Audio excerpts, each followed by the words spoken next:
sharing our lives with confidence, determination, and unity of purpose. As we navigate the current life challenges, we delve into how collectiveness, optimism, and effective problem solving are vital tools in building resilient communities and individuals. So today, I'm going to encourage our panelists who are the Reverend Dr. A.J. Varma, Dr. Nicole Ford, and Dr. Dias Tucker to share their insights on fostering the confidence needed to overcome obstacles. So we're going to start our segment today, self-efficiency. All right. And my first question, I'm going to start off my questions with a quote, and then I'm going to go into the questions. Okay. Yes, So ma'am. the first quote is from Amos Wilson, and he said, "The strength of a people is rooted in their collective consciousness, the shared awareness that their power lies in unity." So my first question is for Reverend Dr. A.J. Varma, and I want to ask you, how does a collective consciousness and community support influence an individual's belief in their ability to resist systemic oppression? Well, first of all, let me thank you for the question. I think is an excellent question. And here's the reason. Because you use certain words like collective. See, Mm-hmm. individually, each of us, the idea Yeah. that we're individuals, that idea is it contradictory to the Black psyche. In fact, it's contradictory to biology. Biologically speaking, each and every one of us are a combination of our mothers and fathers. And if we're a Yes. combination of our mothers and fathers, then mother 23 chromosome and father's 23 chromosome cannot possibly be an individual. We are Individual. made up of the genealogies from mother, genealogies from father, all of the ancestors, everyone that it took to make those two individuals. And then those two individuals, by binding and reassessing or amalgamating their genetics, formed us. And we are Yes. unique insofar. Now, we can say we're unique, but to say the idea of individuality. So when we start Mm. talking about this self-efficiency, this idea of self, right? Uh-huh. This idea we have in our Nazarite doctrine, we use the idea of selflessness and self-sacrificing. But when we speak of the self, we say that this body that we're in is spirit body. And to be Yes. efficient in this body would be to use all of the genetic material that we've been given. Okay. Society, in fact, in the introduction, the social media of the Holy Catholic Church put forth a lovely introduction. And in the Mm-hmm. introduction, one of the things that was said by one of the people who were on there was this idea that in Eurocentric thinking, everything is for me to define myself by excelling and separating from the greater whole and outdoing everyone else in the greater whole and showing that everyone else that I'm better than the greater whole and I'm independent and Yeah. I'm a self-made man, I'm a self-made woman. I don't need no Mm. man, I don't need no woman. I'm independent. I can do for myself. I can do bad by myself. I can do bad all alone. And this is the illusion. African centered thinking says, and to your question, what Yes. is the importance of the collective, right? Mm. This idea of Ubuntu that says, I exist as a human Okay. being Mm-hmm. because of other human beings. What defines me as a human being is to be surrounded by other human beings who will then determine the level of my humanity. That's right. Monotheism, unfortunately, the way Europeans bring forth what they're calling spirituality, right? Which we recognize in the original books of the Bible, the idea of one man, and from this one individual, everything else comes. That Mm-hmm. that's not African centered. African centered thinking is duality. That the law of duality, that nothing exists independent of itself. Give itself. Everything That's right. must have a counterpart. Mm-hmm. And so, in this collective thinking, in this moment, in this revamp moment, in this resilience revolution, in this idea Mm-hmm. of efficiency, Our efficiency is predicated on all of the other people around us, and each of us carrying a level of responsibility to a particular thing. And when all of those things are fulfilled, we call it a collective consciousness. And that's where our divine psyche, the security of our psyche, is in the collective consciousness. Without a sister Sharice Hannah, without a sister Nala Saud, or a Dr. Dias Tucker, without a Shaniqua Bethel, without a Shandell Williams, without a Dr. Nicole Ford, without a Horace Wright, without each of these and the skills, experiences, ideas, opinions, wants, desires, goals, aspirations, energies, we don't make it. There is no efficiency because we are closed system. There is no extra energy coming from anywhere outside of Earth that's going to change our condition other than the sun. This solar system and its sun is going to feed everyone the energy they need. And then we're going to Mm-hmm. feed that energy to each other and back out into the greater system. And unfortunately, there are those that don't agree with that system. And I'll wrap this piece up, right? That don't agree with that system because they don't produce energy.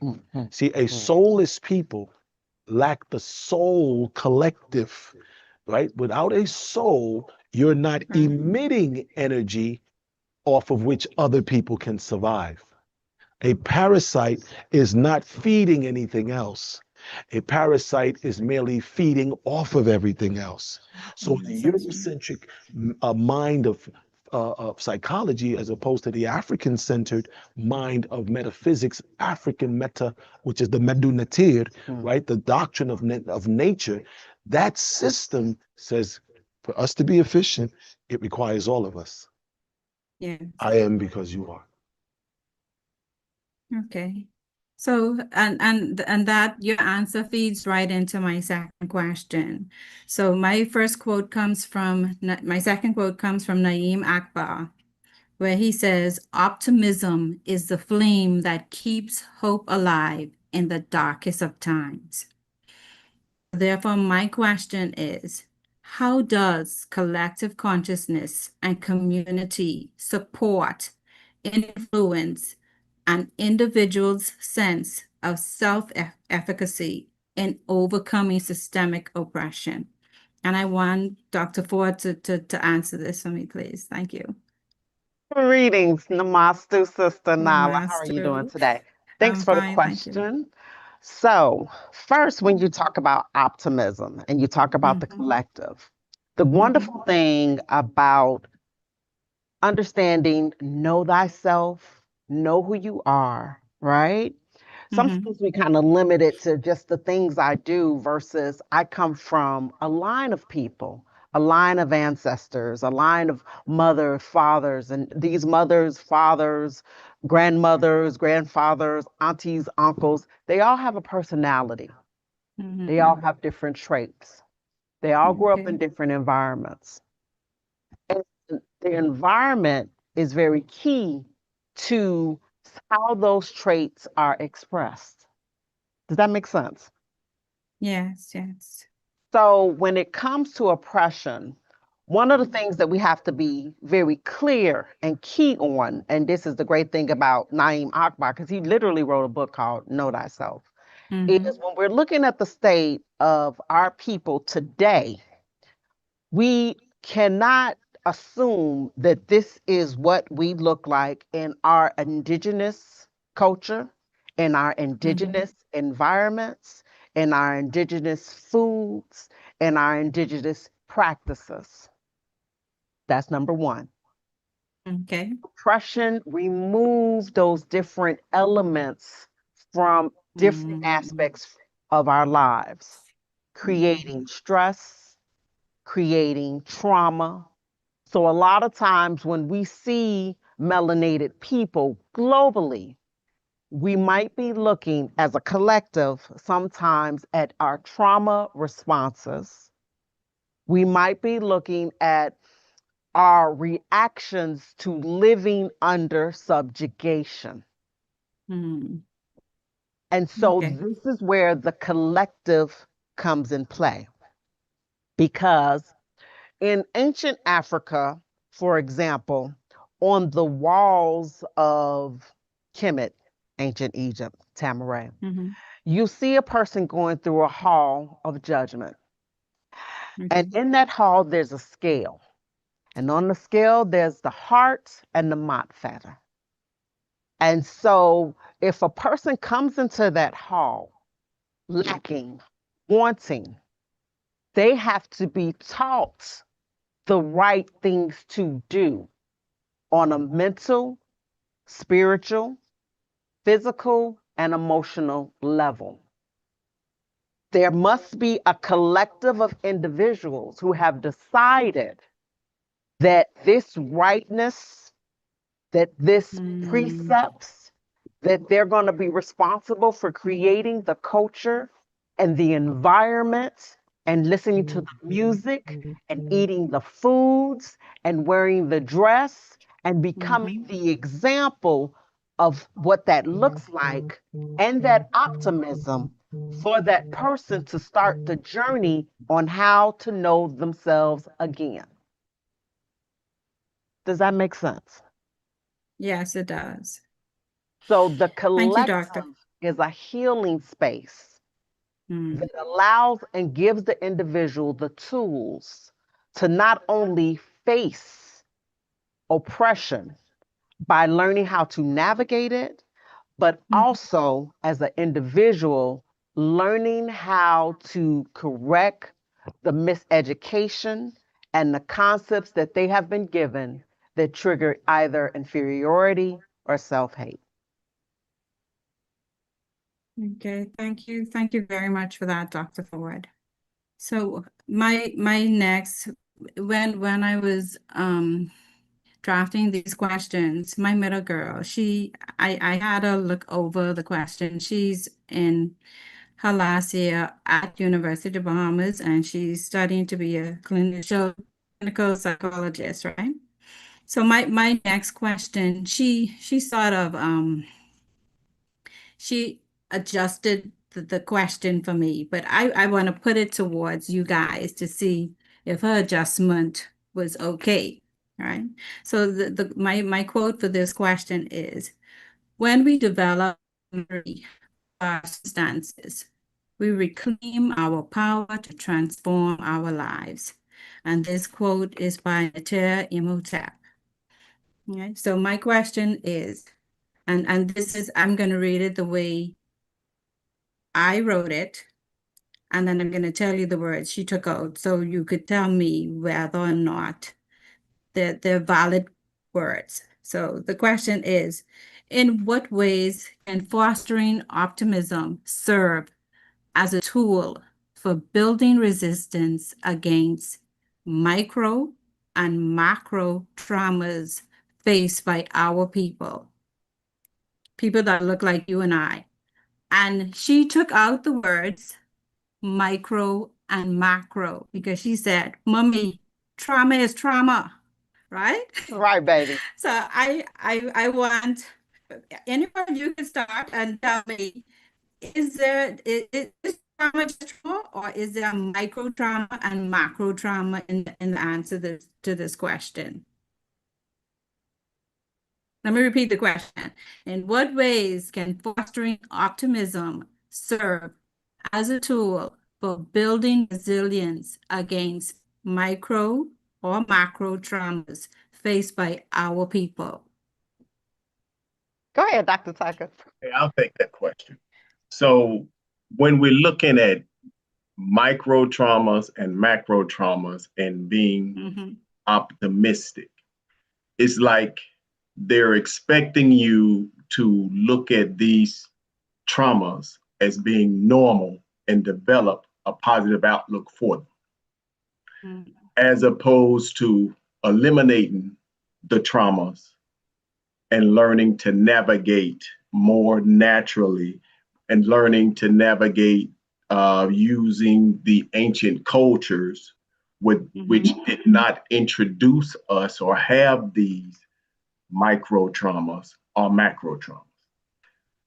With racism, white supremacy, and Western thinking, whether it's religious thinking, whether it's the education in the schools, all of it is traumatic to the Nubian Melaninite, simply because it goes against our natural culture. It goes against our natural physiology. We they give us things that cause us to be in an agitated sense all the time. Take, for example, you watching a horror movie. If you watch a horror movie and something startles you or frightens you, your normal response is to jump. Okay. Right. So when that happens, a physiological response is happening in your body. Okay. When that happens, stress hormones are released in your body, in your bloodstream, to get you to react to what just startled you. Normally, we would fight or we would run, the fight or flight response.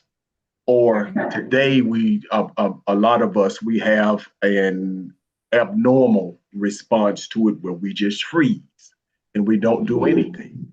Well, this freeze response is happening to a lot of us because we see what's happening to Nubian Melaninites. We see that we've been mistaught and we're still going to their schools. We see that we have been miseducated with their version of religion, and we still continue to go to their churches. We see that the diet that's prescribed to us by Western society with the food pyramid is not healthy for Nubian Melaninites, and we still eat it. So we're not having the appropriate responses to the traumas. Okay, so we have to look at it in a way as so they want us to look at being optimistic with what's given. That does not make sense for us to advance as a people. That racism, white supremacy, we cannot continue to function and remain optimistic with living within that particular system. So you have to come out of that system. We create our own system where we don't have these traumas, where we're not scared to walk down our streets, where our children will be educated properly, where we will receive the proper scriptural indoctrination for ourselves, and that will help eliminate a lot of the problems that we see in our community. Another thing, another tie-in to these macro traumas and these stress responses. In the Black community, we have a problem with obesity, right? Overweight, obesity. Well, when we look at these traumas and stress hormones, one of the stress hormones that's secreted in your body during stress is cortisol. But cortisol is what's called a glucocorticoid. So it's connected to sugar. And you're constantly getting these spurts of cortisol in your body throughout the day, but we're not utilizing this sugar. So it's not being burned off. So it accumulates. And when it accumulates and it accumulates in your abdominal area, it accumulates in the back part of your neck, and you develop what's called Cushing syndrome. So a lot of people that have this excess cortisol in the body, you can see it in them just by looking at them, examining them, and then you talk to them and you see that they're pretty much stressful all day. They don't exercise, they don't walk, they don't have a balanced diet. So, and the society that we live in, it contributes to this. It contributes to our obesity. It contributes to us being unhealthy. So that's why we say we have to come out of this system. You can't be optimistic and deal and live in and accept racism, white supremacy, because we will continue to have these unhealthy conditions and remain in this unhealthy state if we remain optimistic about racism, white supremacy. Thank you. Thank you very much. Okay. So, one a question to piggyback off of that. How can problem-solving skills be cultivated as a form of self-efficacy to challenge systematic injustices and promote social change?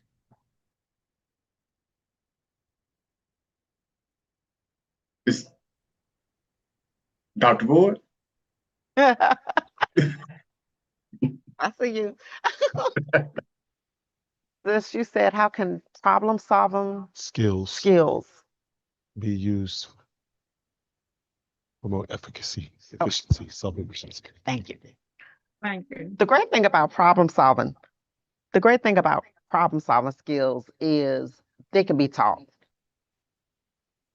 Self-efficacy is just your ability, your belief in your abilities to accomplish things, to complete things, to do what you say you're going to do. And the first step in even recognizing a problem, sometimes you have to take a moment to look at, how do I think? What are my thought patterns, right? What are my emotional patterns? Who am I? And a lot of times when it comes to looking at problems, sometimes we misidentify exactly what the problem is. Sometimes we want to say it's a person, it's a you, a they, a them, something outside of ourselves. And we look at it at an individual level. But when you look at the state of Black people, one of the biggest problems we do have is racism, white supremacy. That's a problem. And that problem creates a line of problems that affect us economically, educationally, that affect how we see things. It affects how we perceive the world. Does that make sense? So we have to first think about, how do I think? Why am I thinking this? And kind of ask those knowledge questions, the who, what, where, why, how, and because. We have to be willing, as we look at the problem, to identify, what things do I control and how do I change me? Because I'm the controllable variable. And so whatever problems I do have, as I face them, in order for me to face them correctly, how am I thinking? What are the alternatives? Sometimes that might mean literally putting things on paper, because I tell a lot of people, a lot of times we have these dramas in our mind where we're the director, the cast, the actor, the actress, the audience, the ticket person. We're playing all of these parts, right? And those parts are not real. So the second problem after racism, white supremacy is, what is reality? Am I just being emotional? What are the facts? What's the evidence that I can gather? Am I taking a moment to stop and think? Because thinking is a process that we were never taught. A lot of times people will remember their mamas would say, you need to learn how to think, but you never remember your mama sitting you down and saying, and baby, this is how you think. So we have to kind of take a moment and take a step back as we look at our problems. Look at it first from a center point of, what if I'm the problem? Include yourself in that dynamic as you evaluate and problem solve. Ask those knowledge questions, write it out, present alternatives, get about 3 or 4 different ways to look at it. And then out of those 3 or 4 different ways, pick the best one that has the least impact on you and others. Because a lot of times we're making decisions and we only think about ourselves, but in a collective unit, you have to do what's best for the whole. So if you're a mother and you're thinking about, you might think about, okay, I live with my children. How does my decision affect my children? If I leave my husband, how does that affect my children? What does that do for the family structure, right? If I want to, if I want to get a better job, if I want to be better for my family, what other alternatives do I have? When it comes to the system of racism, white supremacy, how am I using my money? How am I using my skills? How am I using my time? Once you do that, that's just the first step. And then you need to be amongst people that's going to hold you accountable to your decision, or at least help you have some guidance to make sure that you follow through on your word.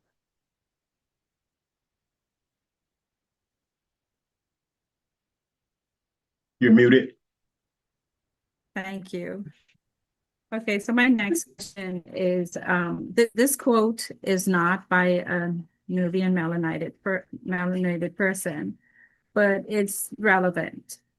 It says, understanding trauma is the first step in reclaiming resilience, for it is through awareness that healing begins. All right, and that's by Dr. Bessel van der Klok. And you all know by that name, he definitely isn't melanated, right? Mm-hmm. So my question is, what role does recognizing and addressing micro trauma play in strengthening one's belief in their capacity to overcome systemic oppression? And I would like Dr. Palmer to answer this question, please. Okay, well, the first thing I would say is trauma and micro and macro and this entire experience with the European, with the Indo-Arab, with the Indo-Oriental, with the Indo-Aryan, the entire melanated experience with non-melanated people has been trauma. It's business dealings, it's spiritual teachings or dealings, it's social dealings, it's relationship, sex and interaction and gender, it's historical, it's educational. For a people to look at the level of psychosis that we're dealing with, we have a people, especially in this moment for us, this resilience revolution, this revamp moment, to revamp our approach. We have a people who have wrote the world's history, psychological history, social history, medical history, religious history, spiritual history, engineering and patent history that has literally wrote us into a non-existent position. We are going to school to be educated. Again, as it pertains to trauma, we're going to school to be educated in a system that literally tells us we non-exist.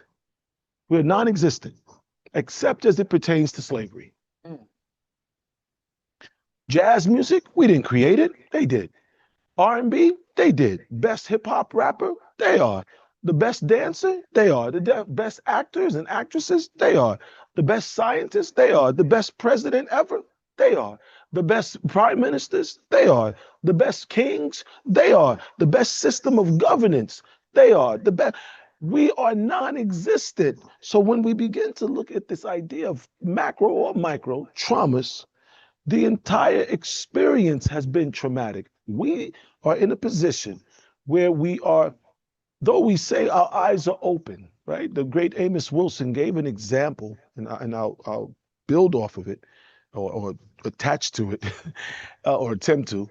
He made it very clear, Baba Amos Wilson, Dr. Amos Wilson, he said that it's like imagine we all are looking in a microscope, if you will. And the 5-year-old has the same professional microscope that I have, that you have. And he or she looks into this microscope. Then you give the same microscope to a 10-year-old who's been introduced to earth science. Give the same microscope to a student that's in high school, 10th grade. Give the same microscope to a biology student in second year of college. Give the same microscope to a medical student who's in their residency. Give the same microscope to a professor, and then give the same microscope to the Centers of Disease Control. And we're all looking at a slide with the same parasite or same bacteria or same virus. Each of us are going to comprehend what we are looking at based, though all of our eyes are open, though we all have the same microscope, though we all have the same lighting, though we all have good vision, 2020, all of us are going to see what's on that slide from a different level of comprehension. This could be applied, as I would say, to music, how we hear music based off of our level of comprehension and education. And as Dr. Ford and Dr. Tucker have mentioned, the miseducation of the melanated people. In fact, let me not say it that way. Let me say, as Chancellor Williams says, the miseducation of the Negro, Negro Omega, a dead black mind. We've been made deadened. So the macro and micro traumas, what is trauma? If you ever go to a hospital, to a trauma unit, a burn unit, if we go to a hospital, to a trauma unit, gunshot wound, blood's coming from everywhere. You and I, with lack of training, would panic.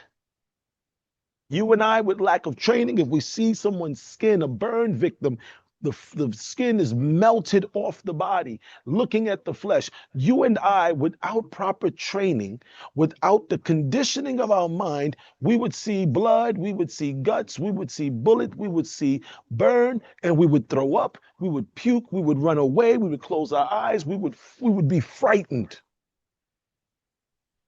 As Dr. Tucker mentioned something about this trauma, when they have desensitized you and I, it makes it difficult to recognize trauma. See, television and movies and media, they've desensitized us as to what is bad sexual behavior. They told us that the back seat of the car is good sexual behavior, that the top of the roof out in the open is good sexual behavior, that according to Puffy and Cassie, that voyeurism is good sexual behavior. You know, wife swap, because the people judging them are participating in wife swap and couple swap and free, what they call it? No, they have another nice word for it, not free calls. That's the dirty word, right? That they got a better word. There's this called swingers. Sounds like you're on a swing. You know, oh, everybody's been on a swing before. We go back and forth. They have desensitized us to trauma. When you watch movies and every scene is a sex scene, you're desensitized to inappropriate sexual behavior. If we watch movies and every scene is a murder scene, we're desensitized to seeing another person being killed. If we watch cinema or listen to music and are told black women are no good and black men are no good, then we're desensitized when we see someone mistreating a black woman or a black man. When we watch movies and there's constantly food being put in front of your face constantly, and everywhere you drive, every block there's a Popeyes, there's a Subways, there's a Blimpies, there's a Chick-fil-A, and I'm not giving commercials for them, right? But everywhere you go, there's restaurant. So overeating becomes normal, and that is a trauma. We think gluttony is a sign of opulence, a sign of success. My ability to constantly eat, we've been misinformed that to have enough finances to be able to leave this restaurant, drive 2 blocks and be like, let me get some ice cream. And then leave the ice cream restaurant, drive 3 more blocks, and get a slice of pizza. And then get home and see somebody eating and say, what you eating? Let me taste that. That's gluttony. What they used to call it, the 7 deadly sins. They have made the 7 deadly sins normal. So we now are in a position where we have to begin to reevaluate what is trauma. And then we will come to the realization that we're living in a trauma-filled environment 24 hours a day, 7 days a week. And we have to learn to unplug from it. We have to be, for those of us around the world that are Atonement Christians, during these months of the fasting, during the days of atonement, we fast from May 21st through June 20th during the daylight hours, so that we learn to be able to say no thank you to the chocolates, to the coffees, to the sodas. I'm making everybody hungry. It's good, right? That's my job, right? We have to be able to have the discipline to see food and say no, to see agitating movies and say no, to see corruption, to be in the world yet not of it, to take off corruptibility, the things that can be used to corrupt us. Corruption and trauma go hand in hand. Corruption and trauma go hand in hand. Whether I'm corrupted or the person who will be perpetuating the corruption on me, that's the trauma. And when we normalize corruption, we normalize trauma, and we normalize accepting traumatic conditions and traumatic behavior. And it's just a vicious cycle that we got to unplug for. This resilience revolution says to be resilient, we must identify who we are. And that's where Marimba Annie, and I'll give it back to you, my sister, Nala Saud, she keeps talking in her book, Yorugu, Dr. Marimba Annie, one of our Tonist popes, female popes, Bibi.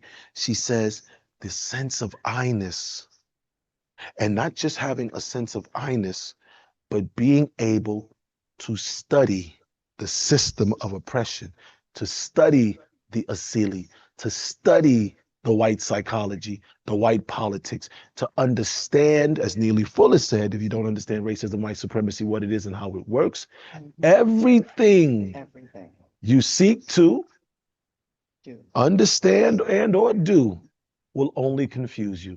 So we have to understand trauma. We're living in it, and we have to unplug.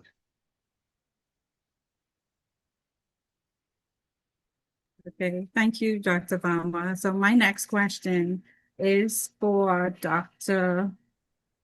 Dias Tucker. And it's based on your capacity as a chiropractor and an educator.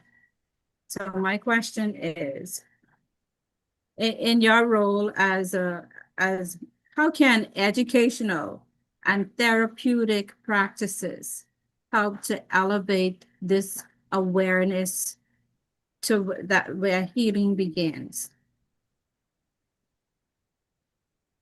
Well, education is important because everyone needs to know what's going on around them. They need to know, first of all, you need to know your body, you need to know who you are. You need to know what's going on around you so you know how your environment affects you internally. So if it's things in my environment that I can alter that's going to lower my stress levels, then those are some of the things that I need to do. If it's certain TV shows that I can watch that can minimize my stress levels, then I need to alter what I watch on TV. If it's certain foods that I need to eliminate that can assist with my body dealing with stress better, can help balance or minimize the stress hormones that's released in my body, then I need to be educated on those things and make the proper adjustments. If the music that I listen to is causing that stress response, then I need to know the music to not listen to, that puts me in that agitated state and causes that elevation in those hormones, and what music can I listen to that has the opposite effect or a more calming effect. Okay. Do I need to, I need to know how my body responds to exercise. You know, how much exercise do I need to consume on a daily basis to minimize those harmful stress hormones and to cause my body to secrete the pleasure hormone.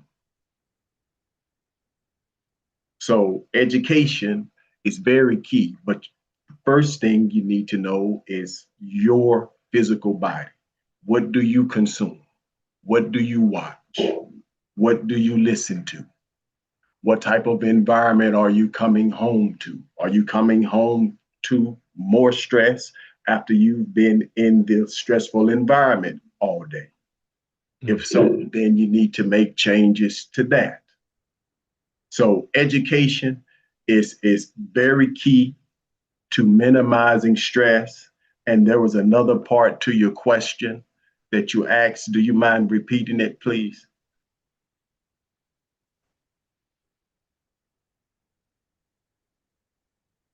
My apologies. Okay, so the question was, how can educational and therapeutic practices Okay. help elevate this awareness? Therapeutic practices. So the therapeutic practices would come in where you are doing things to bring yourself into a more balanced state. A lot of these things we could do ourselves, like changing your diet.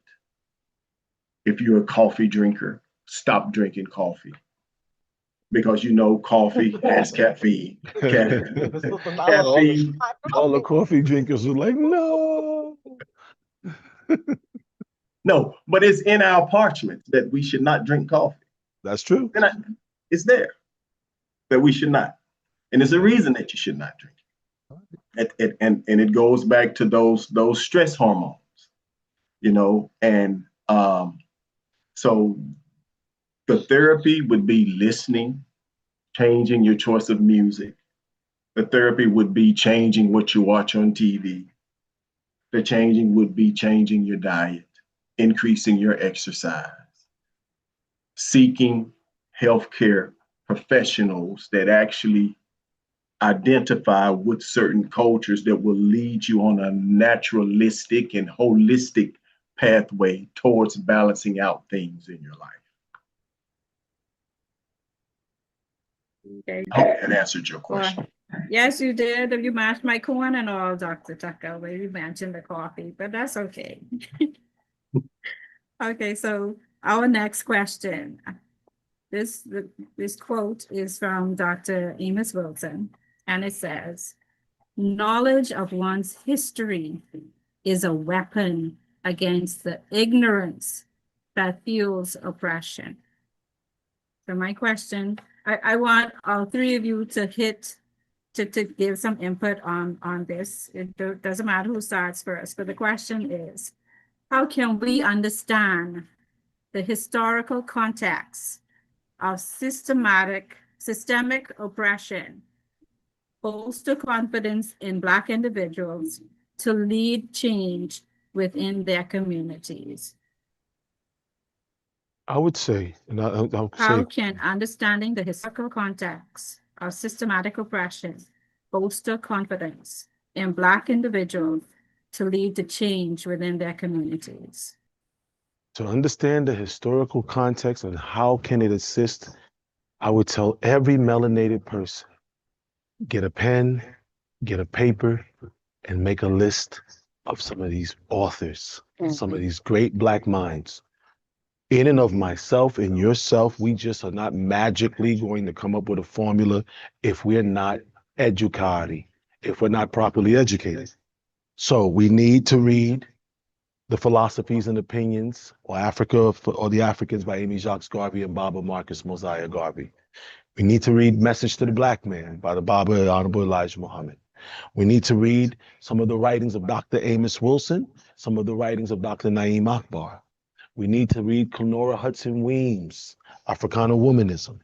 We need to read, and I'm saying each of these, if you want to understand for the purposes of liberation, Black feminism, white feminism, feminism, and what its detrimental effects have been to the Black family, read Africana Womanism by Dr. Clenora Hudson Weems, one of our Atonis popes, so she can give you not just what those are, but how to have and embrace being an African-centered female and male.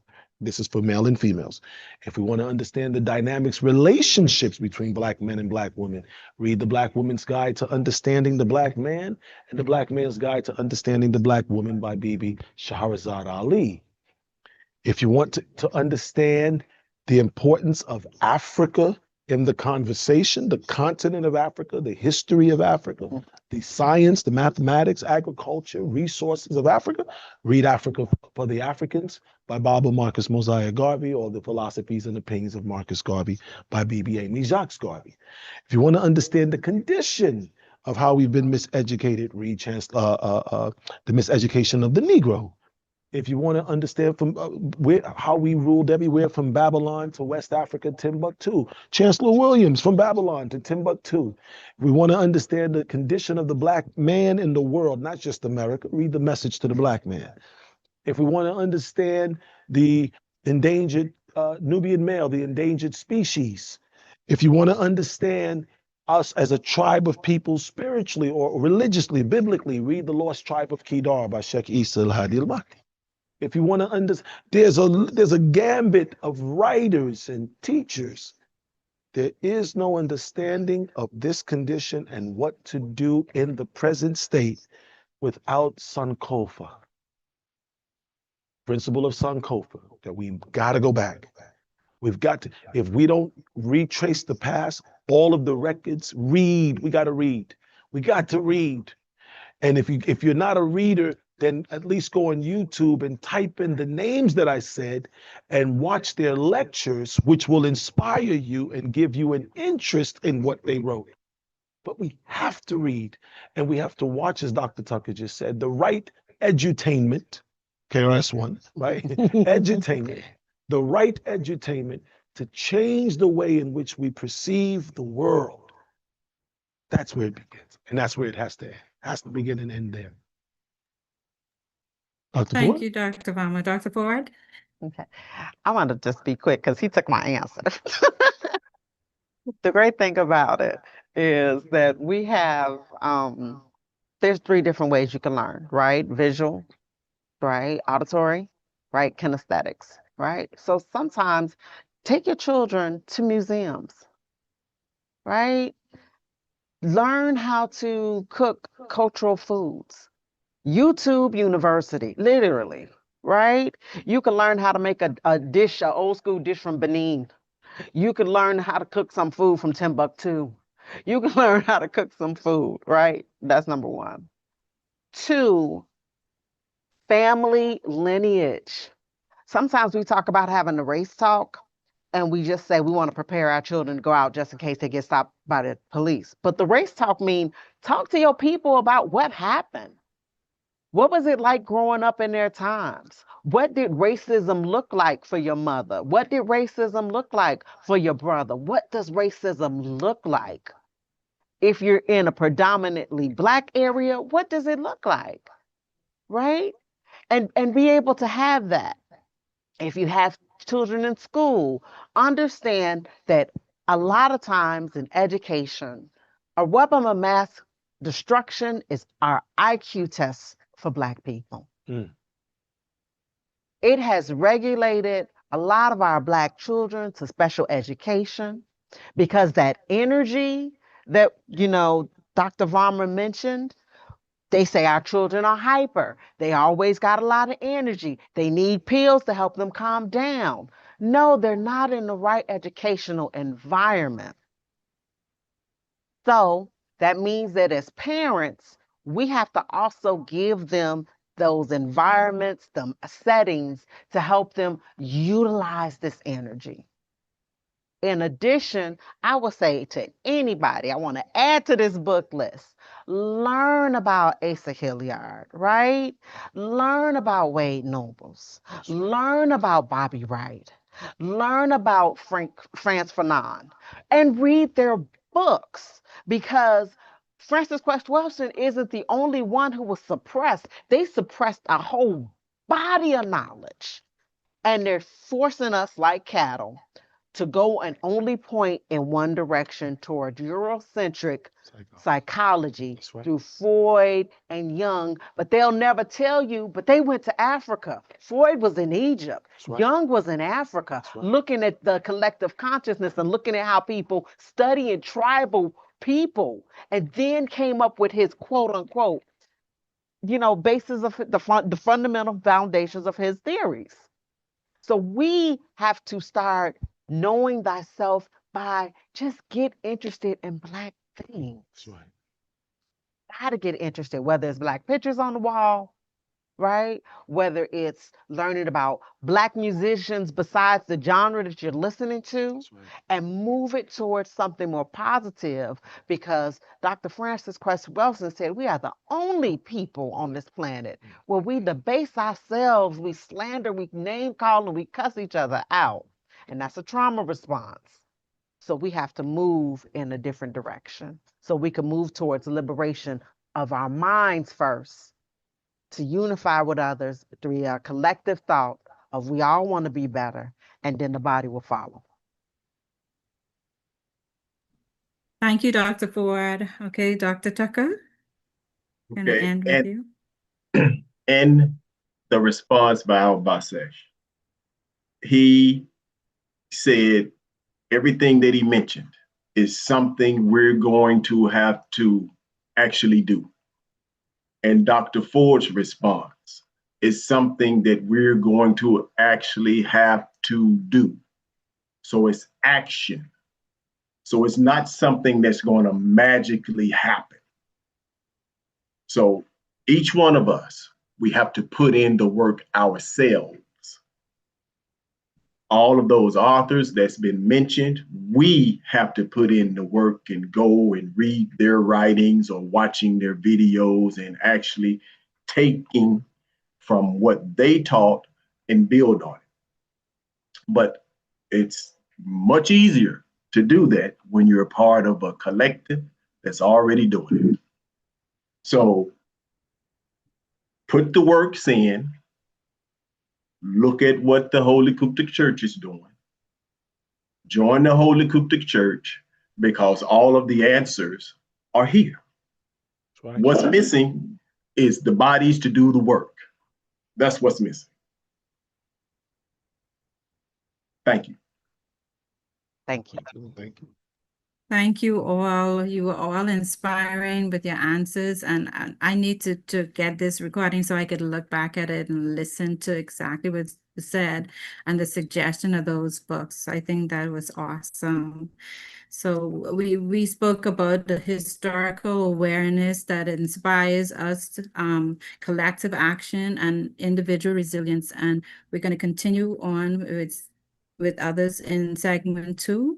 And I want to thank everybody for listening in today. Thank you. Thank you.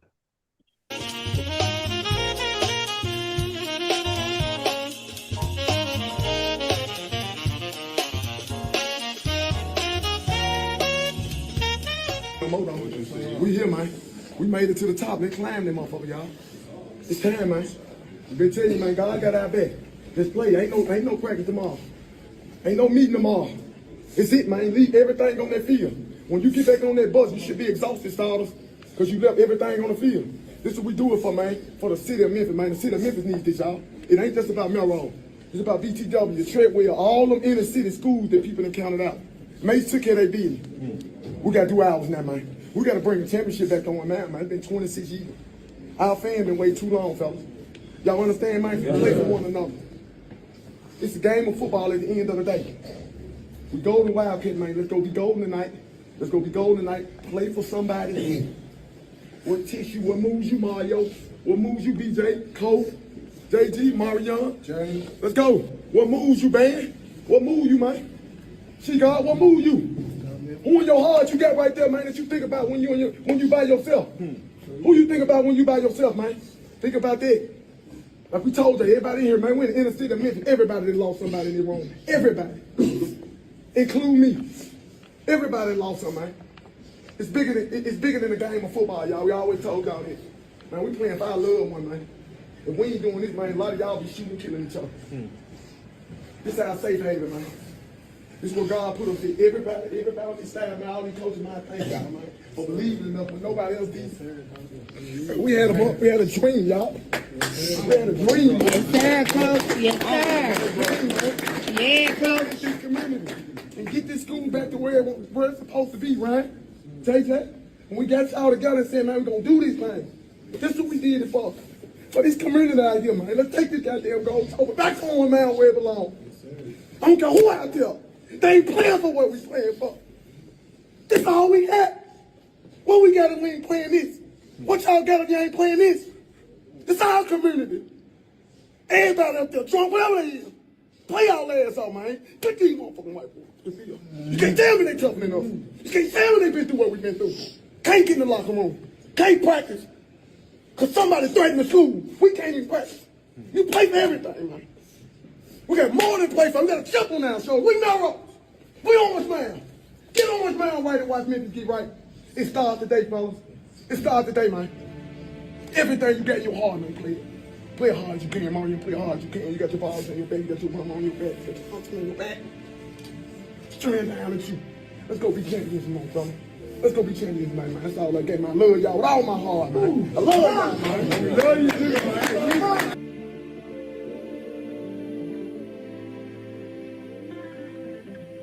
Sometimes I'm too far away. I'm losing my energy. I need me some energy. Sunlight for my melanin, yeah. Sometimes I'm too far away. I'm losing my energy. Yeah. Need me some energy. Sunlight for my melanin, yeah. The West got me stressed out. Bills on bills, they don't care now. Money I feel make you can't be down. And if you know if it don't go hunt you down, yeah. Babylon has a way that it takes your soul. And if you're not strong, you go lose control. You'll only realize when you're growing old. Wishing you were listening when you were told. So understand you're a king. Babylon only like conquering. Guard yourself and don't let them come in. Telling you what you believe in is just a dream. But remember God is inside you talking. And all you got to do is start listening. And then it starts to begin. You go in, yeah, yeah. Sometimes I'm too far away. I'm losing my energy. I need me some energy. Sunlight for my melanin, yeah. Sometimes I'm too far away. I'm losing my energy, yeah. Need me some energy. Sunlight for my melanin, yeah.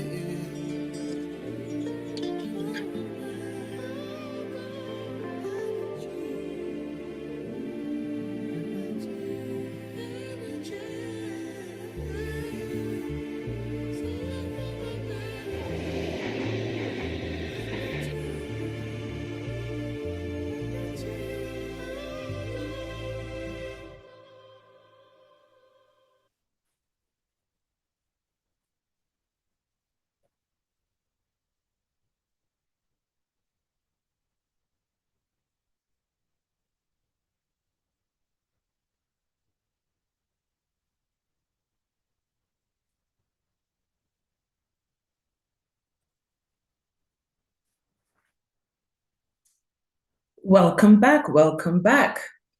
And for those of you who are joining us today, welcome to R.E.V.A.M.P 2025. And I want to say thank you to my sister for a very enlightening and her guests in segment number 1.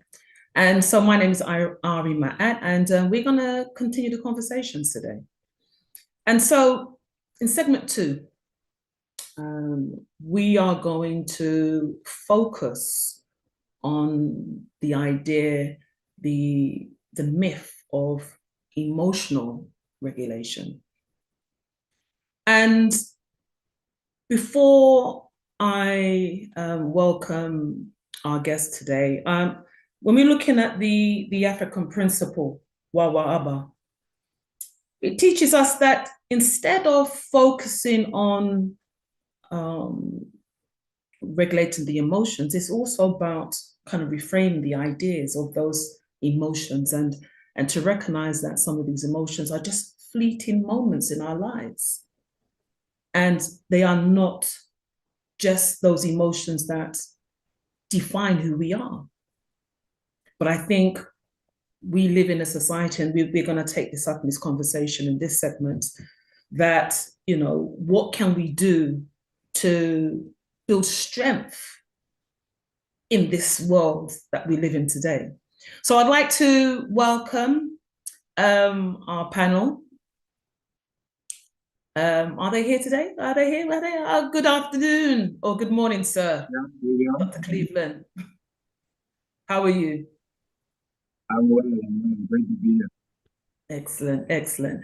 And I think we also have Brother Darius. How are you, sir, young man?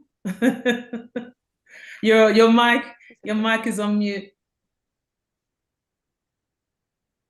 I think your mic is on mute. And also Colin Tefnut. How are you?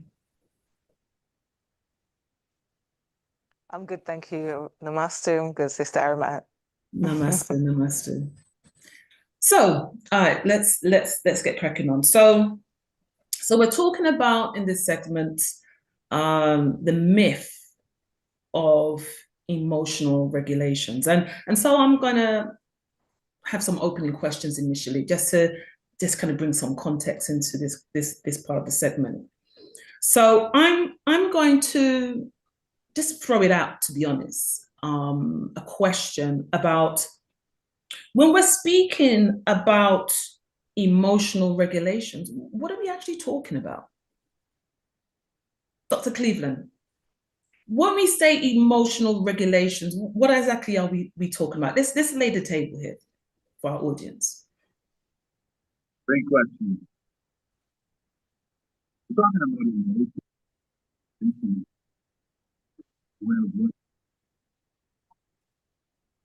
Emotions learned through the entertainment industry. We can talk about. Sorry, Dr. Cleveland, your mic is not very clear. So I'm going to throw this question out to Colin Tefnut. What does what do we mean by emotional regulation? What are we talking about here? Let's enlighten the audience. When we're talking about emotional regulation, we're talking about going to the source of those emotions, and those source of those, in order to regulate your emotions, you have to know what hormones are triggering what emotion. Mm-hmm. So most of us know a little bit, we've heard about, really know, majority of people don't really know what it does. I've just heard about it. I know there's a happy hormone, and there's the, so we have to first regulate our hormones, knowing how and what each hormone does, knowing how our body works. First of all, let's go back to the beginning. Let's know how our body works. When we know how the body works, then we look into the hormones, then we'll know exactly what we're dealing with when we're dealing with emotions. Mm-hmm. In today's society, as you know, when you look into, who is it I'm speaking of, Baba Amos Wilson, he speaks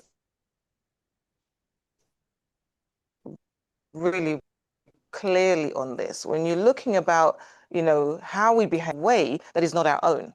We have been taught that this is the emotion that we should show if somebody speaks to us abruptly. This is the, because most of the time we're like, well, I don't really, okay. It's a taught reaction. Some of these emotions is because of, like what Dr. Tucker spoke in the last segment, is what we're eating, what we're consuming, what we're putting on our skin. And in order to regulate those emotions, you must regulate your hormones first. Thank you for that. Brother Darius, what is your take on this?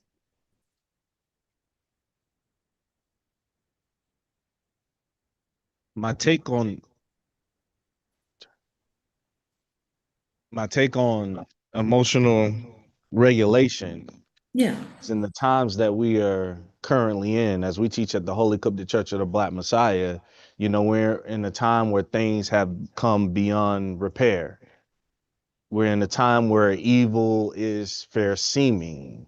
So to be angry, to lash out, to have bad relationships, to argue, to bicker, to degrade one another, to talk back to your parents. All of these things in this time and in this day are okay.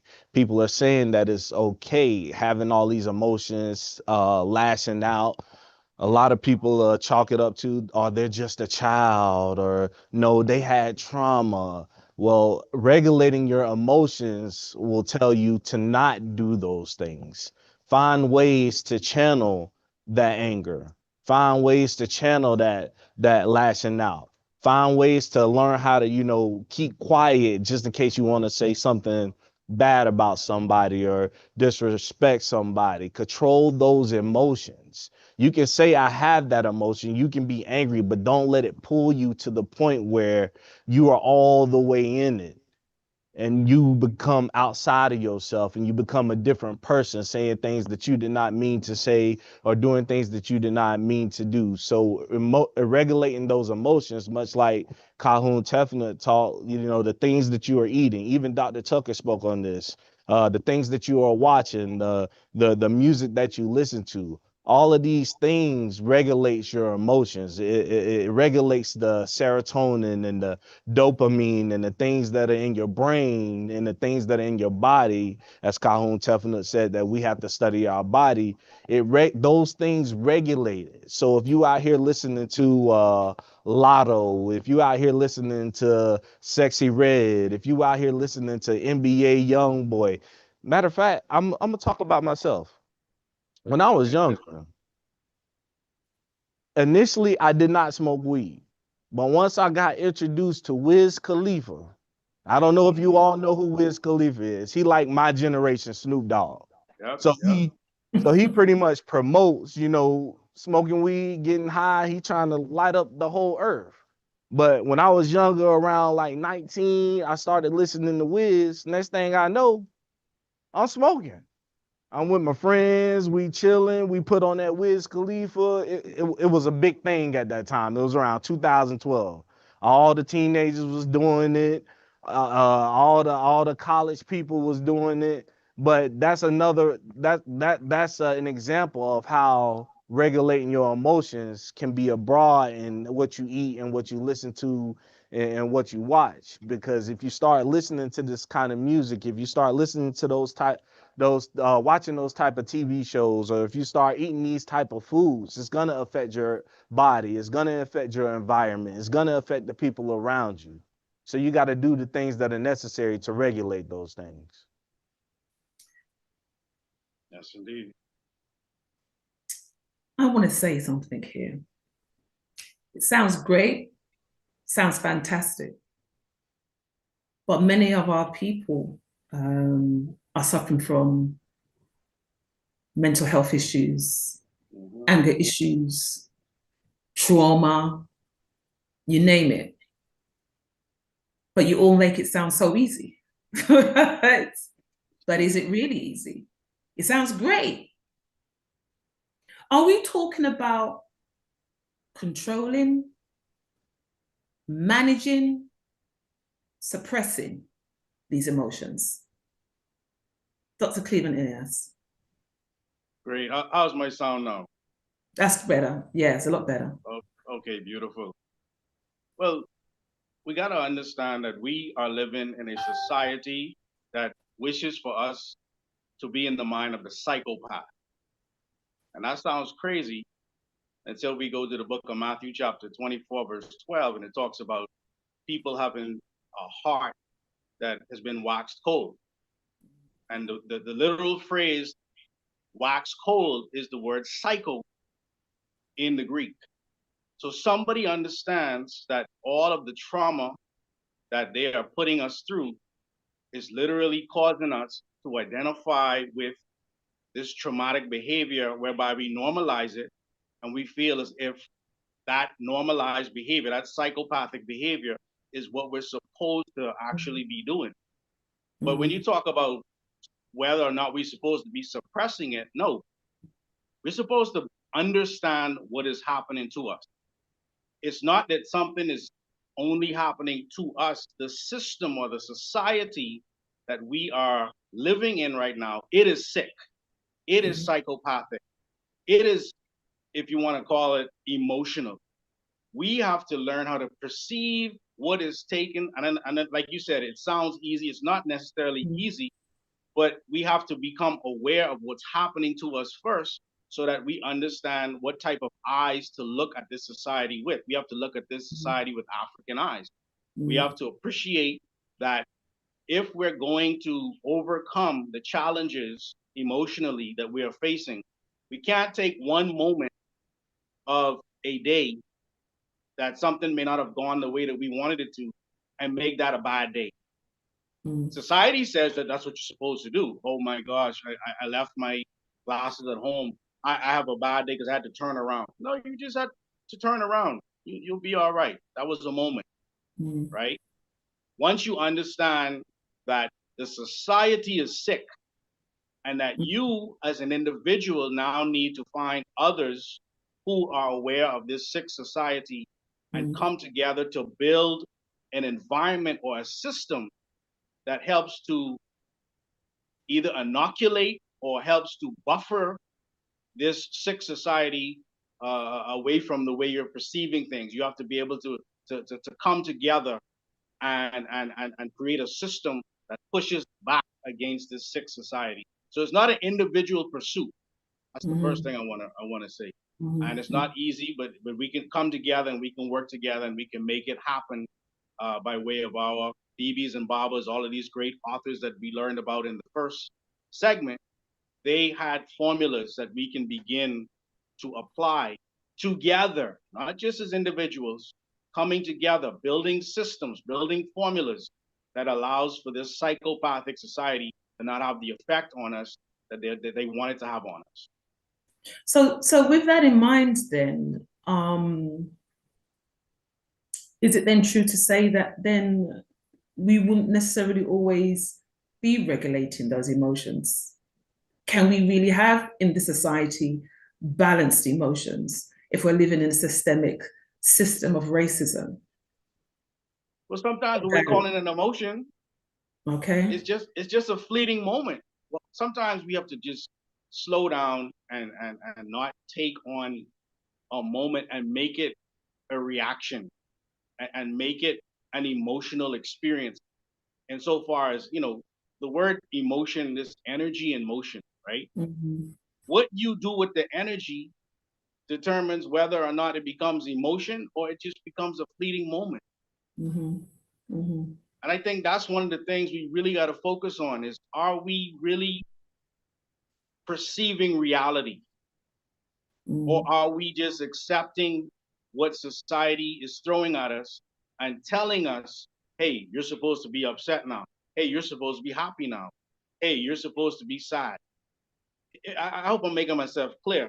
I was going to say, but isn't that happening already? And I'm going to throw this over to Brother Darius, because when we look at the situation and all the conversations, what is taking place, you can say on social media, it's like, being emotionally unstable for some situations, it's like wearing a trophy. You have these influencers constantly talking about their emotions and crying and everything else, and it's coming to become a reality for some people, seeing this constantly being bombarded and thrown down people's throats.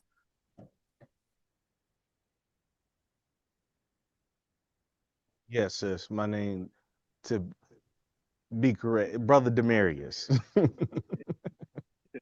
Can you ask your question again for me one more time? I'm just saying about in terms of the society that we're in right now and the role social media play. within this. And social media plays a huge role because that's where most people go to learn about life.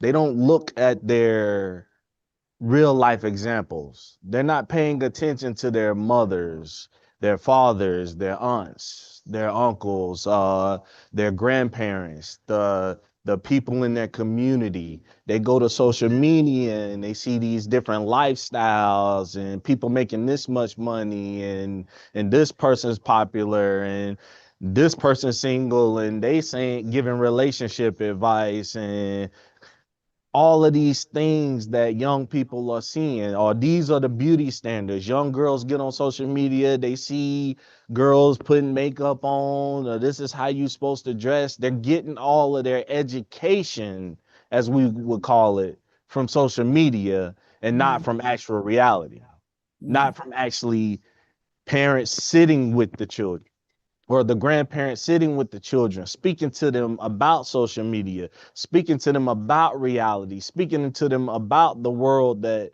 they currently live in. So it plays a huge role because most of our young people's minds are in social media. It's not focused on the reality that is at hand. So we got to learn how to move as a collective through the social media, put more put more balanced content on social media. Let's see the couples who are practicing something. Let's see how they talk to each other and how they balance out their relationships. Let's see the sisters, because you do got some sisters that are on social media who dress modestly and say, no, sister, this is how we're supposed to dress because we're in a hypersexualized society. We're in a hypersexualized world. It's okay to be modest. It's okay to be covered. No, no, young man, everybody's not going to make it to the NBA, but you can go be a doctor. You can go be a lawyer. You can go be a electrician. You can go be an engineer. You can go be a scientist. We need to see more of that content and promote it as a whole, as a collective, in order to get young people to attach to that, because social media is where their mentality is at. And it's by design that way that social media is like that. They want us to look at all the things that are negative, that are degrading. But we got to make sure that we revert the minds of our children and our communities into the right direction. I was recently reading an article. I'm going to stay with social media for a moment, and the idea that social media is grooming a society of narcissists, focusing on the I. So, Cohen Tefner, what I would like to ask you then, how do we, especially as a Cajon, a priest or the church, how do we start to reprogram the mind to move from I more into the collectiveness? Okay, so first we're going to show examples of the fact that society is all about the individual and the I, and how that works, and the examples and the results of being an individual. And then we show, because at the Holy Coptic Church, this is what we do on a everyday basis. And then we show the benefits of what a collectiveness is, and being part of a collective, and the benefits of that and how that works. And what you'll find is there are many examples of individuals who are struggling, or individuals who say, I'm doing great, but what is the end result? Because at the end of the day, you or a person, an individual on their own cannot win.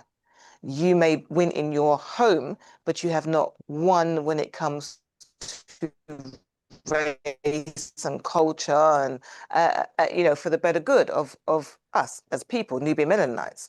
So what we do is we gather in Matthews, I believe, where there is two or three Christ. What we do is we promote that idea, we promote that culture, we promote that together we will win. But an individual that you with me? So and there are certain like prayers and supplications that we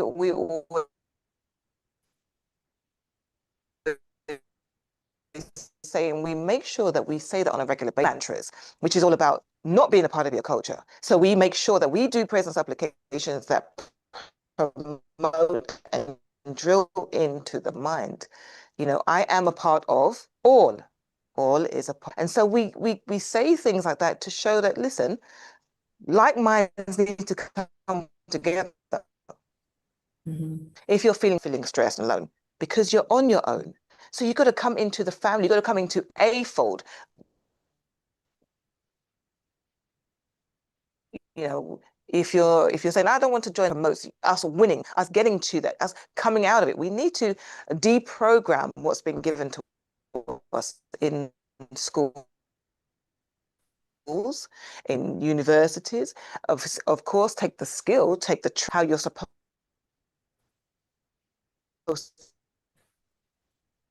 to think, then we need to deprogram those ideas and become a part of the family. They were a movement and they succeeded in being a movement. And so when we explain and show examples of that, that's what we need to get back to in order for us to, you know, to progress, to go forward. And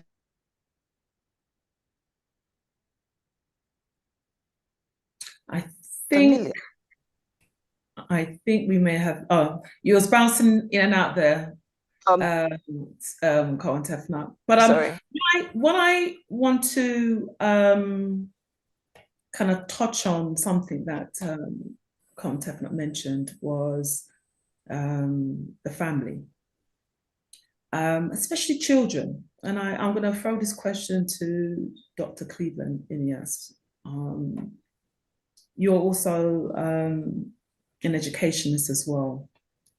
And there are studies that's also showing that more and more children are suffering from depression, are suffering from mental health issues.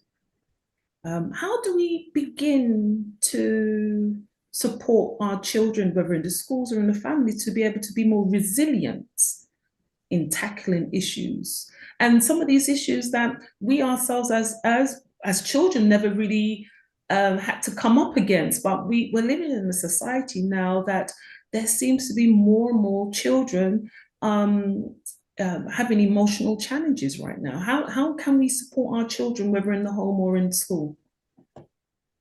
Well, I think it's very important as parents, as caregivers, as uncles, as aunties, priests, priestesses, etc. We have to talk to our children.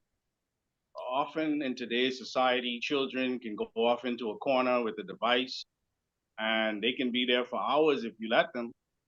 But we have to make time for us to come together as a family, whether it's to eat or whether it's to play a game or whether it's just to talk and just ask them what's going on in their world. Sometimes we watch stuff with our children. My wife's better at it than I am, but we'll watch stuff with them just to get their reaction to it or just to use it as a tool to say to them, hey, you know, that don't make no sense, right? Or you saw how they dealt with that situation? That's the way you should deal with the situation. I think that depression can come from false expectations. Sometimes we think as children, even as adults, that social media or that television or entertainment is the real world. And what we have to do is we have to reel our children in and say to them, yes, that's the way that particular scene was playing out, or this person on social media, let me show you something else about them. I know sometimes by Stash, Dr. Rev, Dr. AJ Varma, he'll go through a list of celebrities without makeup to show how they look on an everyday basis, right? Because sometimes we look and we see the picturesque, beautiful Hollywood version of a person, and we're trying to compare ourselves to that. Children do the same thing. They believe that these rented houses that people are putting on television or on social media and saying this is my house and this is my PlayStation and this is my my bicycle. They don't know the reality of how corporate. See, we have the people on the screen right now. No makeup. This is how they look, right?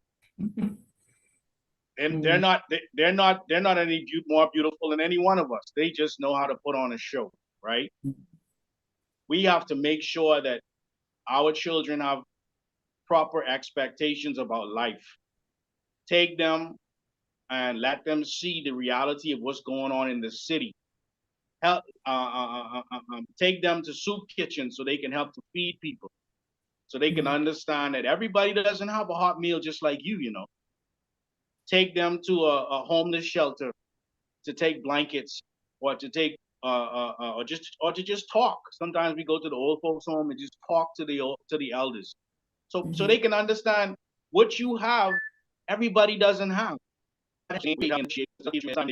Everybody else has, and that what they see on social media or what they see on television is what they don't have, and they feel like, oh, I'm the lesser person. When in truth, Marcus Garvey, the great Marcus Garvey, said the whole world is built off of bluff. If we really, really get down to the nitty gritty and pull back the curtains, everybody's trying their best to get by. Even these governments, they're out here borrowing money. They're in more debt than everybody else, and they calling us third world, and they calling us poor, but they're the ones borrowing. So the reality of the situation is, when we're talking about children, bring them into the conversation. Let them be aware of what's going on in the world. Let them be aware of what's going on, not just in your respective homes, but make them aware of what's going on around the world, so that they can have a better sense of gratitude and a better sense of expectations. I want to shift a little bit, and I want to have a conversation around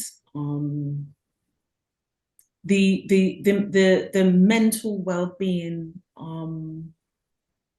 in a different types of environment, because the thing is, it's when we look at the idea of racism, white supremacy, and the idea that it's so covert and overt, is the reality, can we really get away from it emotionally? Robert Darius. Yes, sis. The reality is that we can get away from it. As an atonist, one of the things I hold dear to that we learn is you have to have something that's bigger than you. You have to have that moral compass, that thing that's gonna balance you out. That thing that's gonna say, hold on, stop. You got to think about this moment. You got to pause.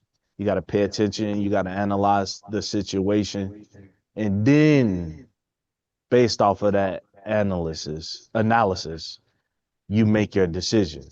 We have at the Holy Covenant Church, as we was Calhoun spoke about, we have formulas, we have great BBs, we have great Bibles, we got great teachers. In the Holy Covenant Church of the Black Messiah, in the original books of the Bible, we have a we have a book called the Book of Ma'at. And in this book, it gives you those things. It says these things are to avoid the many traps that's set upon you in your reality. Doing these things, reading this book, and constantly using it as a affirmation or a confirmation throughout your days, when you're dealing with family, when you're dealing with your job, even when you're dealing with yourself, because at times, we don't always like ourselves. So even at times we're dealing with ourselves, this book of Ma'at, this book of universal balancement in the order of deeds, it helps us to get away from that racism, white supremacy. Because racism, white supremacy tells us to do the opposite.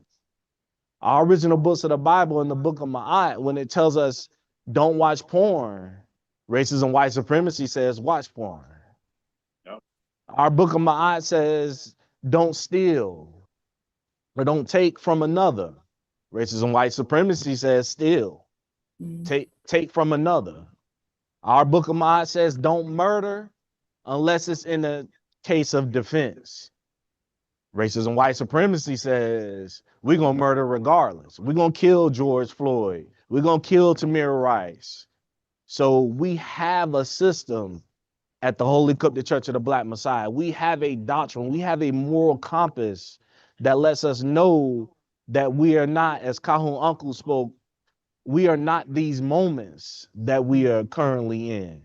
So we don't have to worry about racism, white supremacy. We don't have to worry about escaping it. We have to embrace our true religious identity, our true doctrine, our true teachings, all of the BBs and Babas that came before us. In the previous segment where our Basesh was saying that, you know, you got to sit down and you got to get a piece of paper and you got to write down these great authors, these great teachers, because they was all pieces to the puzzle to get us out of racism, white supremacy. Literally, our Baba Neely Fuller Jr., he wrote the compensatory code to counter racism. He literally wrote a code to counter racism, white supremacy. And we still here in 2025 asking how we gonna get out of racism, white supremacy. Well, you got a teacher right here who spent his time, his hours, his days, his studying, his all to show you here's the 9 levels of people activity. This is what you need to do.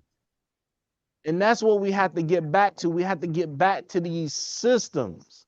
We have to get back to these codes. We have to get back to these formulas. So we don't have to worry about racism, white supremacy, because it's not a part of our equation. Let them do what they're doing. But come visit. If you are a new person on here right now and you just now tuning in to Revamp, tuning in to the Holy Coptic Church, come to the Holy Coptic Church. Learn about the book of Ma'at. Come read the original books of the Bible. Come join us in these kind of conversations, because that's the thing that's going to push us through. That's the thing that's going to liberate us in this latter day. Because honestly, without the Holy Coptic Church of the Black Messiah, without that book of Ma'at, I would have became subject to my own emotions. I would have been flipped over a table or disrespecting my family or did not represent the Holy Coptic Church in a proper way. But because I know I have something that's bigger than me, it allows me to pause and think in those moments when my emotions may normally get the best of me. Amen. I was recently, not too long ago, I was in, actually, no, reframe. I was having a conversation with a colleague of mine, and she was talking about the deprivation that was taking place in certain parts of the world. And she was talking about in the UK. I'm going to frame it around the UK for the moment. And she was saying that there are so many people that are homeless, that are unemployed, that feel that they have no hope. They sleep in rough. They have no food. They don't know what they're going to do. How do you speak to them about resilience? Well, Content. I think I'll throw that to content. Go ahead, sorry. I'm talking about people who feel that there's no hope, no hope whatsoever. How do you start with the mind shift with them? How do you start? How do you begin that process? Or how do they begin that process? To start that process, you know, we would have a conversation with regards to problem solving. How can we solve the current issue that you are seeing? Because if they have no hope, then they have no belief. If they have no belief, then they're not going to go anywhere. And so we've got to give them the belief in self, or let them see like what we're doing. We're building. You know, we've made a trip to Liberia. So we've got to give them something to look forward to. Right now, those type of people don't have anything to look forward to. They were like, This is it. I just breathe every single day, my eyes open. That's it. That's life. But we've got to show them, listen, that's not life. We've got goals that we are attaining to, which Brother Damaris has just mentioned. Come and join us because we are setting goals. We are making plans. And step as a babe, step by step, resilience means falls down, he gets back up, falls down, he gets back up until one day he's balancing, he or she is balancing, starts to walk. So we've got to show like in real life, in reality, real solutions, real program, step by step. Basesh every day says, look, this is what you got to do. We have the Coptic popes, the Babas and the Bibis. It's all good saying, we're going to go to heaven and we're going to do. They're like, that's it. Well, where is that? Because I wake up in this grass. Oh, she's bounced out. Dr. Cleveland, can you join that conversation? Yes, Where yes. where is the starting point of the mindset of resilience? When somebody is facing the world with no hope? Well, we first have to speak to our people in a way that lets them understand that somebody was resilient enough to get you here. You have the same responsibility to the next generation, whether you have children or whether you're building something for the next generation. A lot of times we see people who are struggling, we see people who are going through situations, but they don't really want the discipline that is necessary to actually help them. Mm. And so some people just want a handout. We're not here to give people a handout. We'll help you up. We'll help you so that you can help us to help you. But if all you want us to do is pass by you every day and give you something to eat, but you never want to get in this fight, we're not here for you. We're here for the people who want to get in the fight and who actually want to do something for the next generation and realize that instead of just feeling sorry for myself, let me think about the future generation. If we begin to think in terms of a group, if we begin to think in terms of someone outside of myself, that makes it a little easier to get up off of our sorry selves. I don't mean to sound harsh, but sometimes we got to hear it this way to really understand what we're up against. If we don't get up off of our sorry selves and recognize that if you just sit there feeling sorry for yourself, this world's going to crush you. Mm. See, we living in the Bahamas, we know about hurricanes, right? The society, I liken the society that we're living in today to a hurricane. If any one of us as individuals, or even if a group of us decide we're going to stand out inside that hurricane to manage the hurricane, we're going to get blown to pieces. We got to make sure that we here in the Bahamas, we have what's called a building code. We got to have the same thing amongst our community. We got to have a building code for resilience. In the Bahamas, we build mostly with steel and concrete. And even if we build them with wood, there's special formulas because we know the storm is going to come. And if we don't have the proper resilient building codes, we're going to get blown away. Well, life is the same way. The emotional storms are going to come. It's not if they're going to come, it's when they're going to come. And so we got to say to our people, don't want to actually get in tune with the building codes, that you have two choices. You're either going to get in tune with the building codes or you're going to get blown away. And we really at this point in time don't have time to stand over people and convince them of what it is that's taking place.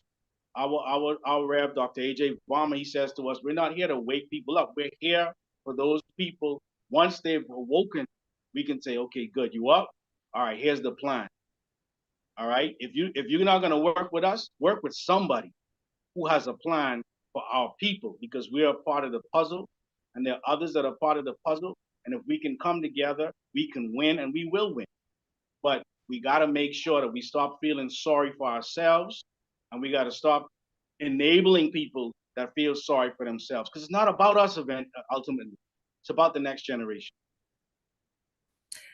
And with that, revamp 2025, resilience regulations.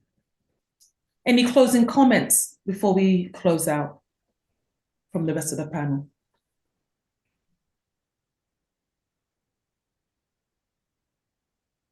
Yes, in this time, as in revamp, when we speaking on um the emotion resistance, as I was speaking earlier, it is time that we take heed to the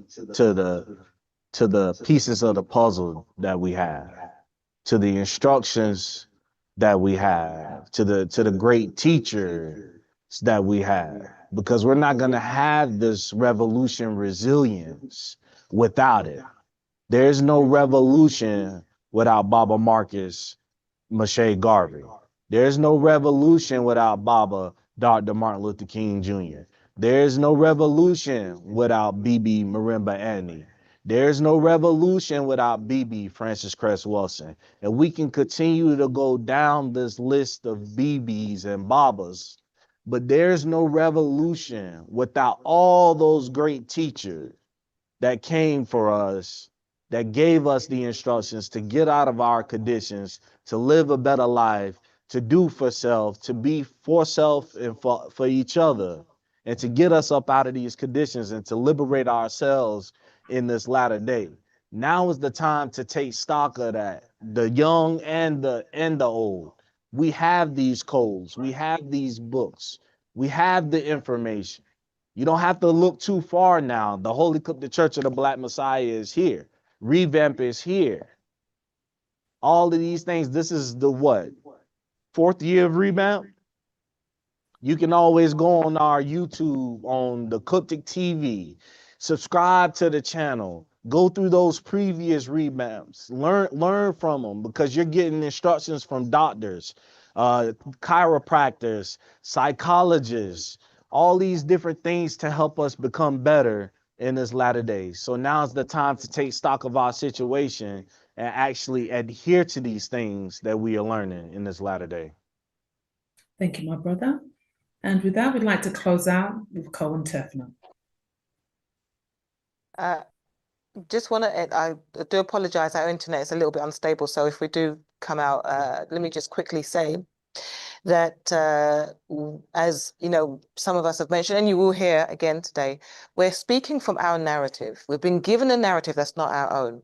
So we're telling you, we're asking you, we're saying, join us, the Holy Coptic Church of the Black Messiah, because we're making movements and we're speaking from our narrative. We're no longer speaking from somebody else's suggestive mind. We're speaking from our own. And we're going with our own to untangle. How do we move away and get as close away from the white supremacy as we can? By making our own, building our own, growing our own, making it, clothes our own, sewing our own. Everything we must speak from our own, because once you speak from somebody else's, they will always be your God. So we have to now put back in place our own God, our own look, and our own image, and our own language, our own food. In order to do that, then we can start to eat properly. We can start to have the right emotions. We can start to be around likewise people, like-minded people, and we can start to build for self and have our children benefit most of all from those same things. And that's how I'd like to end. Amen. And I just want to say thank you to Cohen Tefnut, Brother Darius, Dr. Cleveland, Ineas III. The myth of emotional regulation, segment 2. I'd like to close out. Namaste. Namaste.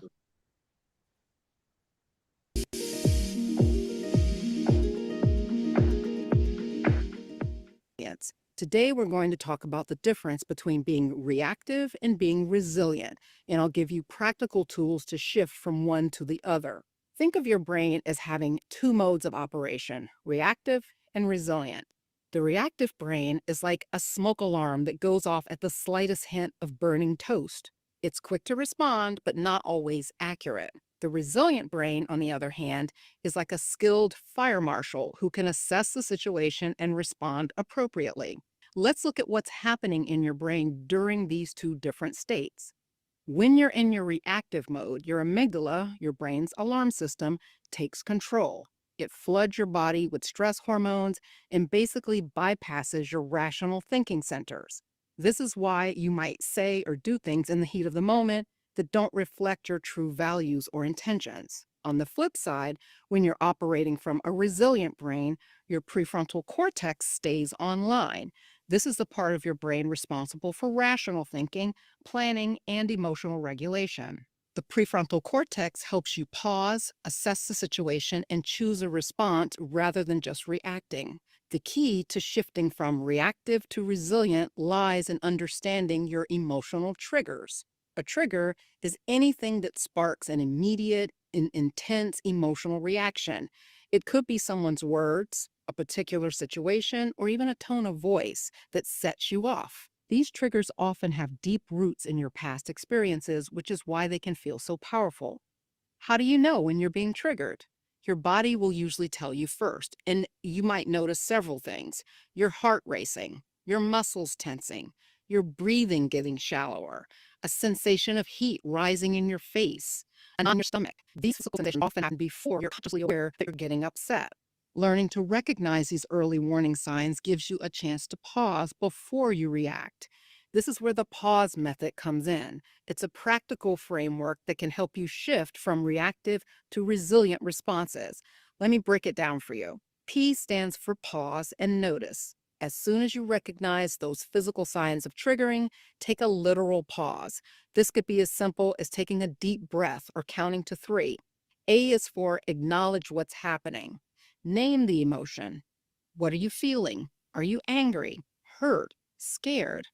Just saying to yourself, I feel angry right now, can help create some distance between you and the emotion. U stands for understand your reaction. What about this situation is triggering you? Sometimes the real trigger isn't the current situation, but something from your past that it reminds you of. S is for select a response. Now that you've created some space between the trigger and your reaction, you can choose how to respond. What would your wisest self do in this situation? And E stands for engage mindfully. Take action based on your values and the outcome you want, not just your immediate emotional impulse. Now, what about, as you're saying, it speaks to not just your romantic relationships, but even your relationship with, money, I mean, and concepts even, right? Other kinds of relationships. What about Christian attachment to God? Has anybody looked at that? So yes, there's a small body of literature. I was excited to find it when I was doing my deep dive into the literature review that actually looked at individuals' relationship to God and or their higher being, right? So whoever they looked at as their higher power. And what the researchers found was that the individuals that took part in this qualitative study, they reported when for example, when tragedy happens, this is something that I do. So I would either pray, or the individual would, they took an assessment that listed out what were some of the spiritual activities they engaged in. And the researchers found that the individuals who marked pretty high for, they turned to their higher power, they turned to God for um comfort, for reassurance in those times, in those rocky times, times of trials and trauma. They were shown to have a higher attachment to God, which in the study was later then seen their attachment to people overall was better, right? So the individuals who had secure attachment to God also attached pretty well. They were pretty resilient. They were able to overcome life's challenges, as opposed to the population in the study who did not, or who did not report a high attachment to God.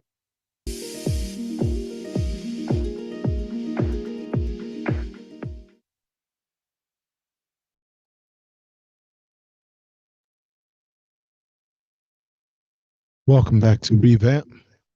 Everyone who's listening from all around the world, we're in a moment of learning. This is Revamp 2025, brought to you by the Moment of Joy, Be a Better You Foundation, which is the philanthropic arm of the Holy Church of Messiah. This Revamp, this 2025, is entitled The Resilience Revolution. I believe we should be having Minavizir Amanet joining us at this time. Yes. And I believe Can you hear me? Dias Tucker, yes, we can hear you. If we can spotlight Minavizir Amanet, and I think Dr. Tucker should also be there if we can bring them on up. Minavizir Amanet, go ahead, please. Wow. Welcome once again to Revamp 2025 under the theme, The Resilience Revolution. So we have heard it in the first segment about self-efficiency, second session where we speak about this myth about emotional regulation, right?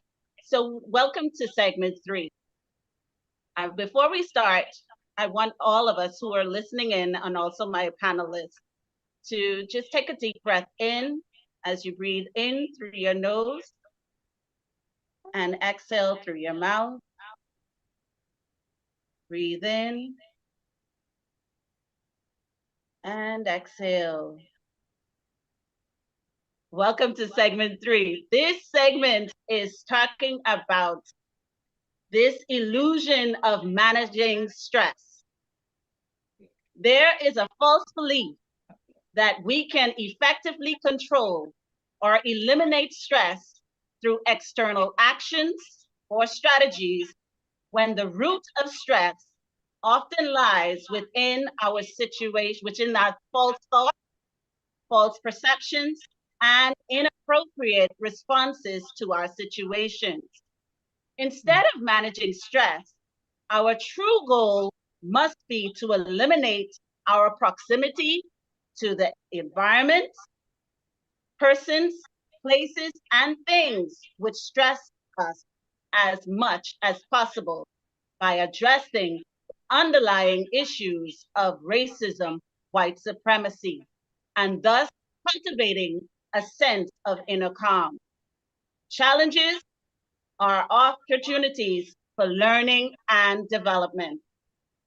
With African symbol under this particular segment called Yin Kin Kim, which means twisting or twisting that may be used to genuinely correspond to stress and consciously eliminating our proximity to those persons, places, and things which induce stress. Additionally, in the ancient African symbology, cosmology, theology, and construction, there are precept principles linked to the idea of life's twists and turns and unexpected challenges. It signifies that life's journey is not always a straight path, but rather composed of indirect routes and changes in direction. Yin Kim can be interpreted as a reminder of the unpredictable nature of life and the need to adapt to different circumstances. Welcome, my esteemed panelists. Thank you. Dr. Thank you. So we're going to jump right in. And oftentimes when we're thinking about this illusion of stress management, because we've all heard that term, well, manage stress. We have to learn how to manage stress. Now, in the introduction, I'd like us to get to the root cause, the underlying issues of racism, white supremacy. Our Baba, Amos Wilson, Dr. Amos Wilson, he speaks about that the Black learning experience is not the same as European learning experience. He said the psychology of the European experience is based on their experiences and cannot be used in reference to the psychology of the Black experience. I want us to, when we're talking about the resilience revolution, I want us to go to the 5 pillars. And in going to those 5 pillars of the resilience revolution, I want us to ask each of you answer this question for me. How can we solve an African problem without the necessary African information? How can we solve the African problem without the necessary African information? Well, I don't mind. When we speak of solving it, the very first stage, and this is something everyone can do, regardless as to their walk of life, because one of the things that this philanthropic arm, that is the Moment of Joy, Be a Better You Foundation, does, is we meet people where they are. The Holy Coptic Church of the Black Messiah advocates meeting people where they are. This person's impoverished. We can assist them. We can show them what they can do, as far as their livelihood, the state of being, well-being. But now, without the necessary information, it first requires resistance, which is today's theme, resistance revolution. In the theory or in the concepts of electrical engineering or electricity, those who will become electricians, wiring has a thing called resistance. Resistance is what allows the wire to not let electricity flow through. The first phase for us is, can we stop letting their misinformation flow through us? Even without any other information, even without any knowledge of self, merely acknowledging that whatever, and this is something the great Barbara Henry Clark gave to all of us. He said that presume everything you've been taught has been a lie. That's the greatest thing we could all do. That everything we've been taught historically, academically, socially, education, entertainment, politics, whatever, has been a lie as it pertains to us. Right. Once we do that, everything else begins to fall in place. It is our identifying with the system of racism, white supremacy, that does not allow us to be able to resist. Scripture says, resist the devil and he will flee from you. That's kind of like, wow, when you think about it. I just merely have to not be where the devil can even flow through me. I don't have to fight him. I don't got to run from him. I don't have to be afraid of her. I don't have to be all leery of them. Just be where their misinformation cannot flow through me. Just be of the mentality of, I don't care what I don't know about you. What I do know about you by your behavior, racism, white supremacy, is that system of the devil.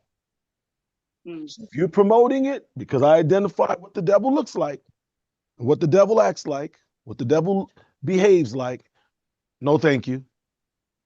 If someone bought me a plate full of poo with all type of cherries and strawberries and blueberries, whipped cream, and all this other stuff around it, without me knowing that that's a little 2-year-old, without them knowing that's a blueberry, a strawberry, a whipped cream, a pineapple, they don't have to know what all the other things are, but they know what poo is. Right. They know what poo smells like. They know what the flies flying around it. No, thank you. We have to reject the systematic misteachings by presuming everything we've been taught has been a lie. That's how you begin. Now the lie can't flow through you. It's like somebody coming to gossip to you about someone else. I don't even want to hear all that. I'm good. Girl, let me tell you, man, yo, guess what not interested. No, but seriously, it's about, I'm not interested. Yo, man, I'm not interested. See how that just worked? Now that person's gonna have to walk away because the thing they were coming to push through you, resistance was merely saying, no. The Messiah, and I'll stop here. The Messiah, Yeshua, Kodesh, the African Christ. When the devil tempted him 3 times in Matthew's chapter 2, the devil came to him, I believe it's 4. The devil came to him and tempted him 3 times. Hey man, jump off this mountain. It's written the angels are gonna catch you. No, thank you. Shouldn't tempt the Lord thy God. Hey, man, if you bow to me, I give you everything you want. It's written, man shall not live by bread alone. No, thank you. Just saying, no, thank you. Just refusing to allow that system of oppression, its mentality, its psychology, its philosophy, its psychiatric, its education, everything it offers, just say no, thank you. If we can just say no, the old drug commercial, just say no. Just say no to racism, white supremacy. Just say no to misinformation. Just say no to breeding with or mixing your seed with other than self and kind. Just say no. You don't need to know all the other stuff. Just say no. That's Becky. No, thank you. Becky naked. No, thank you. All right. That's it. That's all I got. Thank you, Dr. Valma. Sister Zandi. Yes, ma'am. Namaste. Same, Namaste. Same question. How can we solve an African problem without the necessary African information? Well, you can't solve an African problem without the African information. And I think that's our problem a lot of times is that we have a history of allowing everyone other than self and kind to tell us how to resolve the issues of self and kind. When we look at the word resilience, right? Because this is the resilience revolution. Resilience in itself means to coil back, to spring back on. And so when we're looking at to spring back, what are we springing back to? Right? The revolution is changing the direction in which our mind thinks, changing the direction in which our life is going. So when we are going back to our ancient principles, our ancient systems of education, which is giving us the immunity, which is giving us the necessary ways of thinking to resist, as Basesh was saying, Dr. Varma, to resist the devil, to resist his oppression, to resist his way of thinking. So we can't expect to solve African problems without first understanding what it means to be African. And today, people think just because the color of our skin makes us Black. We have the right to say Black culture because our skin is Black. But your skin is just a representation of the body. But now in today's society, it doesn't represent the mind. See, before, your skin represented your whole state of existence, your whole state of being. Seeing a melanated person of high intelligence, you were able to recognize that person. But now your skin is no longer a representation of your mind. So we have to now be able to ask the questions to see what is the identity, what is the mentality of this person that is being represented with melanin skin? Because you may think he's African, so he's giving me an African way of thinking. Right. No, he may be an African giving you a European way of thinking, giving you a Eurocentric way of thinking and system. So it goes beyond just looking at our skin color, but also looking deeper into our mentality, into our minds. And if it does not liberate us, if it does not help us become self-sufficient, then it's not African. Because if it was African, it would tell us how to exist without the help of the other races or other cultures. It would tell us how to be self-efficient, how to grow our own foods, how to make our own clothes, it would contribute to some portion of liberation. But if it's not contributing to African liberation, then it is not an African system or an African thought. So I won't be long, but there is no solution other than what's in our narrative that's going to help us go back or coil back or be resilient to racism, white supremacy. Amen. Thank you so much, Sister Zandi. Dr. Dias Tucker, do you want to add in anything to what the other two panelists have said? Yes, I can add to that by simply saying to look at us as a people, look at us that have embraced other cultures, look at us that have embraced other religious beliefs, that embrace other scriptures, and look at our condition. If we have those that have embraced those other scriptures, that other level of education. That's the Europeanized way of thinking. What has that done for us as Nubian Melaninite people in the Black community? Has that solved any of our problems? It has not. It has made things worse for us. So just look at where we are, look at where we came from, and we'll see what we need to get back to in order to progress. I'll leave it there. Thank you.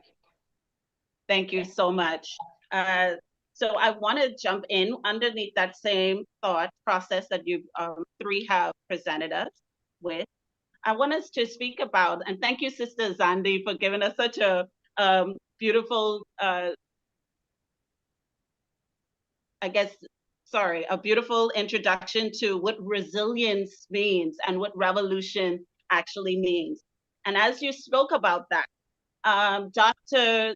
Amos Wilson, he also mentioned that the color of our skin represents not just the shade on the body, it represents the history, the culture, the experience of the people.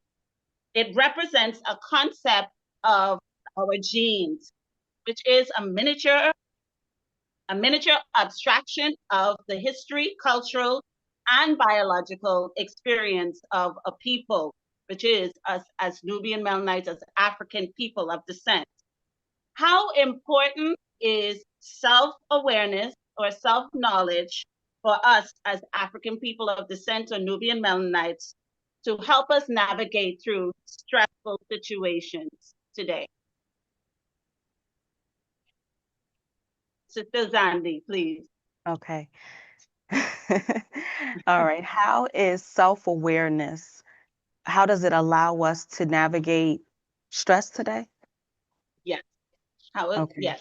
Well, self-awareness is knowing not just yourself, as in my name is Ashanti, my name is Sister Zandi, my name is, but everything about yourself. It's been times in my life where I thought I just knew everything about myself, but I was missing so many different components. So until we are aware of not just how we look physically, but what is our mental state, what is happening inside of our body. It wasn't until Dr. Varma really stressed that you have to know everything about your anatomy, everything that's taking place in your body. So my awareness of the hormones in my body, my awareness of what's taking place in my mind and the amygdala and the prefrontal cortex and all these things, until I became aware of that, I didn't know who I was. And so we ask the average person today to tell us about their body. Most of the times we won't have the answer. Where is this organ in your body? What hormone does this connect to? What does it help to regulate when you eat these foods? We don't know the answers to these questions. So many of us don't know ourselves. So the awareness of the internal responses helps me change the external factors. We think it's just about the external factors, but I have to know how my internal response. I used to, for example, go to my old neighborhood, right? My mom moved, and I used to go back like, yes, I'm home, I'm home. And it was the environment that made me feel like I'm back. And when now I look at the environment, why was I excited to be back in an impoverished environment around people that were corrupted, right? Basesh said earlier that corruption goes hand in hand with what was it, awareness? So the corruption of the people and the environment, I was happy to go back like I'm home. And now I look at it like, did I understand the hormonal response to being in that environment and what mentality, what state of mind it put me in? So it's not just about understanding, I shouldn't be around these people. Why? What happens in my body when I see this person?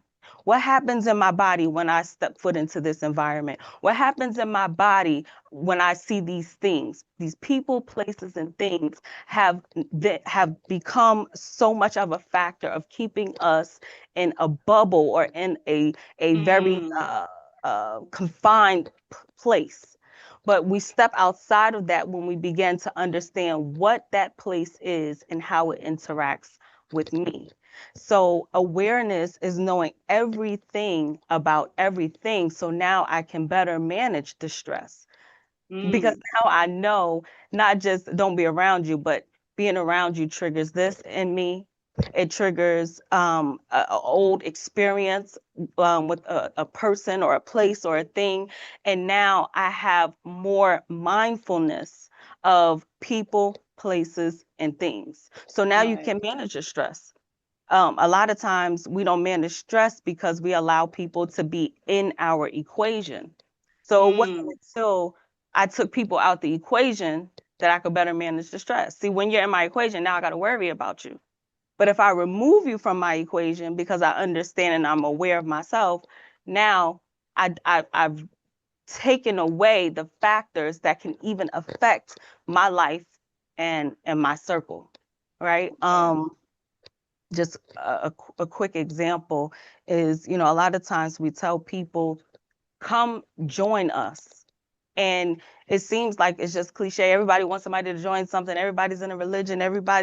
But no, being in this space helps you be aware of yourself. See, when you're in the world, you're surrounded by so many different things and distractions, and it keeps you so imbalanced. But when you're in a confined space that teaches you everything about you, you remove yourself from the stressful place that keeps you agitated and unable to think. They said a word last segment, and then I'll cut it. They said a word last segment. I think it was how regulation. They were talking about emotional regulation. And the word emotional is to be agitated, right? And regulation is to bring something to a state of balance or order. So once you place yourself in these environments, you're now placing yourself in a position where you can put your thoughts into order and you can balance out that agitated state. That state where if you're in an other world, everything agitates you. But now removing myself, I have a chance to get to know who I am, why I am, where I am, and now I can manage my stress better in brief. And I'll let someone else speak. Yes, I'm so grateful that you said that. But it sounds, when you're talking about bringing yourself in this confined space and joining what we have, is that easy to manage those stress or those emotions, even when you get in this confined space? Is it that easy? Because you make it sound so easy, like, oh, when we get in this confined, everything is going to be like. No, it's not easy, but it makes you aware, because the question was about awareness. See, easy is a different question. But if you're asking me if it's going to make you aware, yes, because now my awareness allows me to map out and to bring a plan into play where I can manage the environments, the people, the places, and the things. Nothing in life is easy. We're not looking for easy. We're looking for change. We're looking for something to be effective. We're looking for something to be efficient for Nubian people. So it's not going to be easy, but do you have the awareness and knowledge of it? Because the problem isn't that we didn't have an easy life. The problem is that we're under a system of racism, white supremacy that we're not knowledgeable of, that we don't even understand what's happening. So it's not easy, but coming into this circle, it becomes easier because now you have a guide, you have a system, you have something that's telling you how to do and what to do. You don't have to figure it out on your own. See, when I'm in the world, I have to figure it out on my own. It was emotional regulation. It's the back and I think it's a bouncing back and forth of the mind. So your mind is bouncing back and forth, trying to figure out exactly how to comprehend what's happening and how to respond to it appropriately. But now in this environment, it makes it easier because you don't have to figure it out for yourself. You have a Thank you. system that already figured it out for you. You just got to follow it. Right. So if that's easy, There we yeah, follow the go. system. That's pretty easy. But people make it hard because they don't want to follow what's put in. Follow. We Thank reject you. knowledge, we reject wisdom, and that's what the scripture speaks about. But I'll let someone else continue the conversation. Thank you, thank you, thank you so much for that answer, because it definitely is not easy, but it makes it easier when there is a plan and a system set in place for us as people, as African people of descent, right? And so, Dr. Dias Tucker, throughout your everyday, I know you're a doctor, you're a chiropractor, right? Throughout your everyday dealings with people, what are some of the, so before I ask that question, because Dr. Amos Wilson also mentions that we cannot cope with reality when you have lost your senses, that we have lost our senses as a people. Now, throughout your, Dr. Dias Tucker, throughout your day-to-day dealings with clients and people and situations, some of the senses that we have lost, or that you see that we have lost as a people, that helps us not cope with reality today? Well, we don't know who we are. A lot of people, when they look at themselves, they don't see greatness. So when I look at myself, this skin color, I see this skin color as a badge of honor. Being able to put on these garbs, I see that as a badge of honor. I don't want to go out and put on skinny jeans and put on the Italian suits and things like that. So I see our African garbs and being able to put those on as a badge of honor. I see being able to wear, if I had it, natural hair as a badge of honor. So you don't want to process it. So a lot of people see their skin color as something that's not good.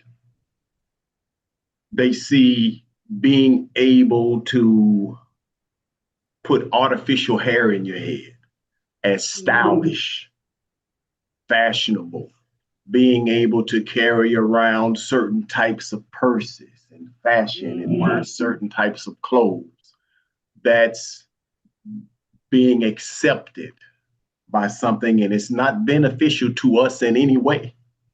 But being able to embrace who you really are, being able to embrace our true religious identity, it teaches me who I am, where I came from, and we're talking about being a good example, talk about being positive for your community.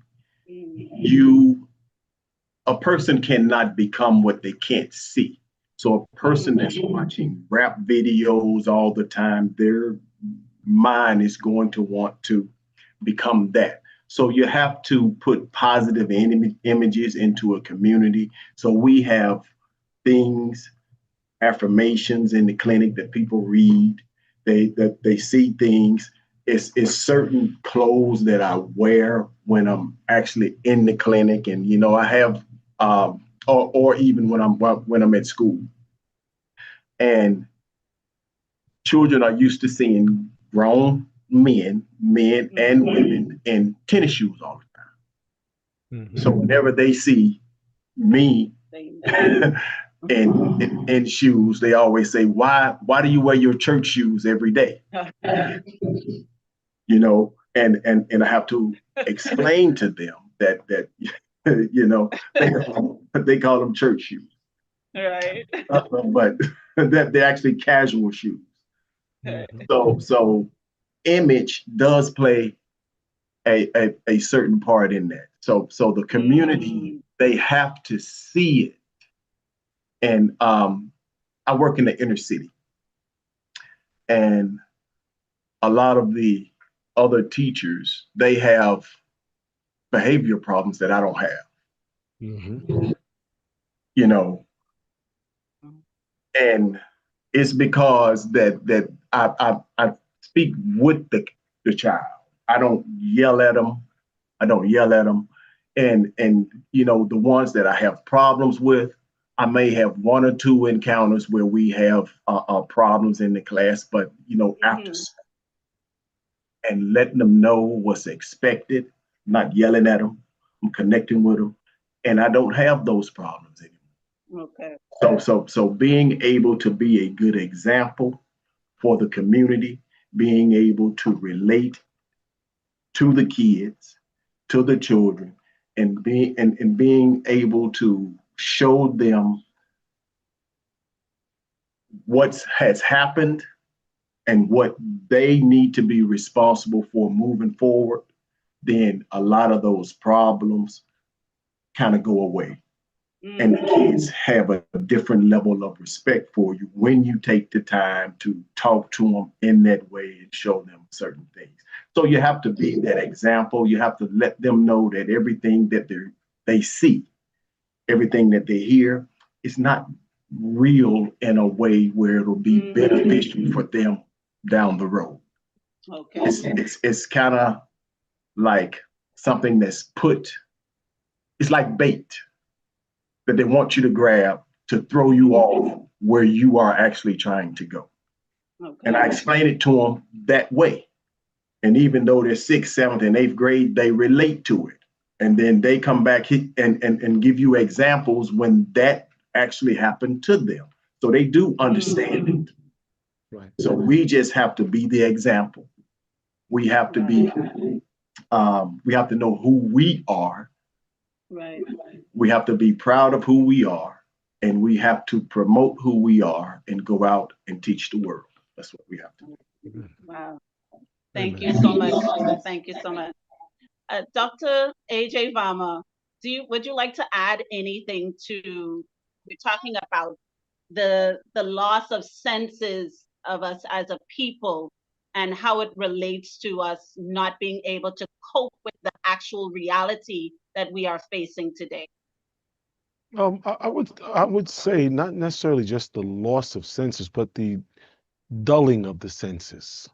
Right? Explain, The please. dulling of the senses, right? The senses, we still have our faculties, and that, because I'm saying it that way so that the person listening in for the first time or who may hear this years from now doesn't say, well, I have my senses. I can see, I can smell, I can taste, I can touch, you know. But the senses have been dulled, right? It's been made to only see like a magician that says the hand's quicker than the eye. And they build the auditorium or they set up the room in a way that you're only going to see the angles that they want you to see. You're not going to get an overview. You're not going to see 360, just the angles. This resilience revolution. Resilience, we talked about resistance. Then there's a thing in electricity called resilience. Resilience is what allows when a system shuts down for it to be able to reboot. Yeah. If it doesn't have resilience and it blows a transformer, you might be without electricity for a while. Yeah. Right? When you have those circuit breakers, the little plugs that have like 9, 8, 5, 6, 7, depending on the amount of Power plugs source. on it, right? When you plug it in and you plug a bunch of other plugs into it, it has resistance. If it gets overload, it clicks, it'll go off, and it has a button that says reset. Reset. You press that reset button, and everything can come back on, or you can realize, okay, I plugged in this iron.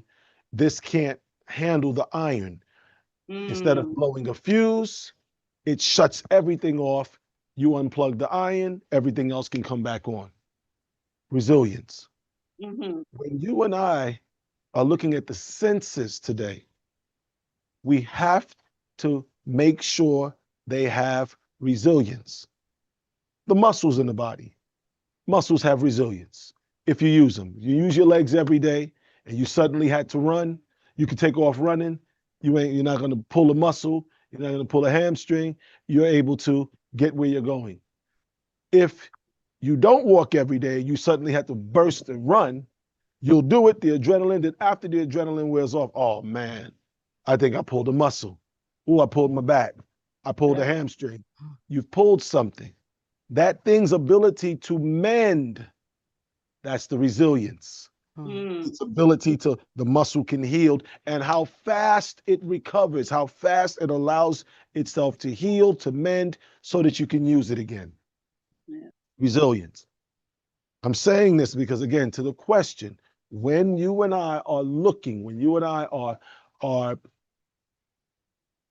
perceiving, interpreting the old adage, the old saying, see no evil, hear no evil, speak no evil. It speaks to the Black collective consciousness.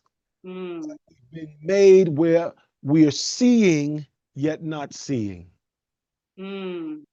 Every other group of people who have faced oppression, all of them, unequivocally, without exception, did certain things to recover.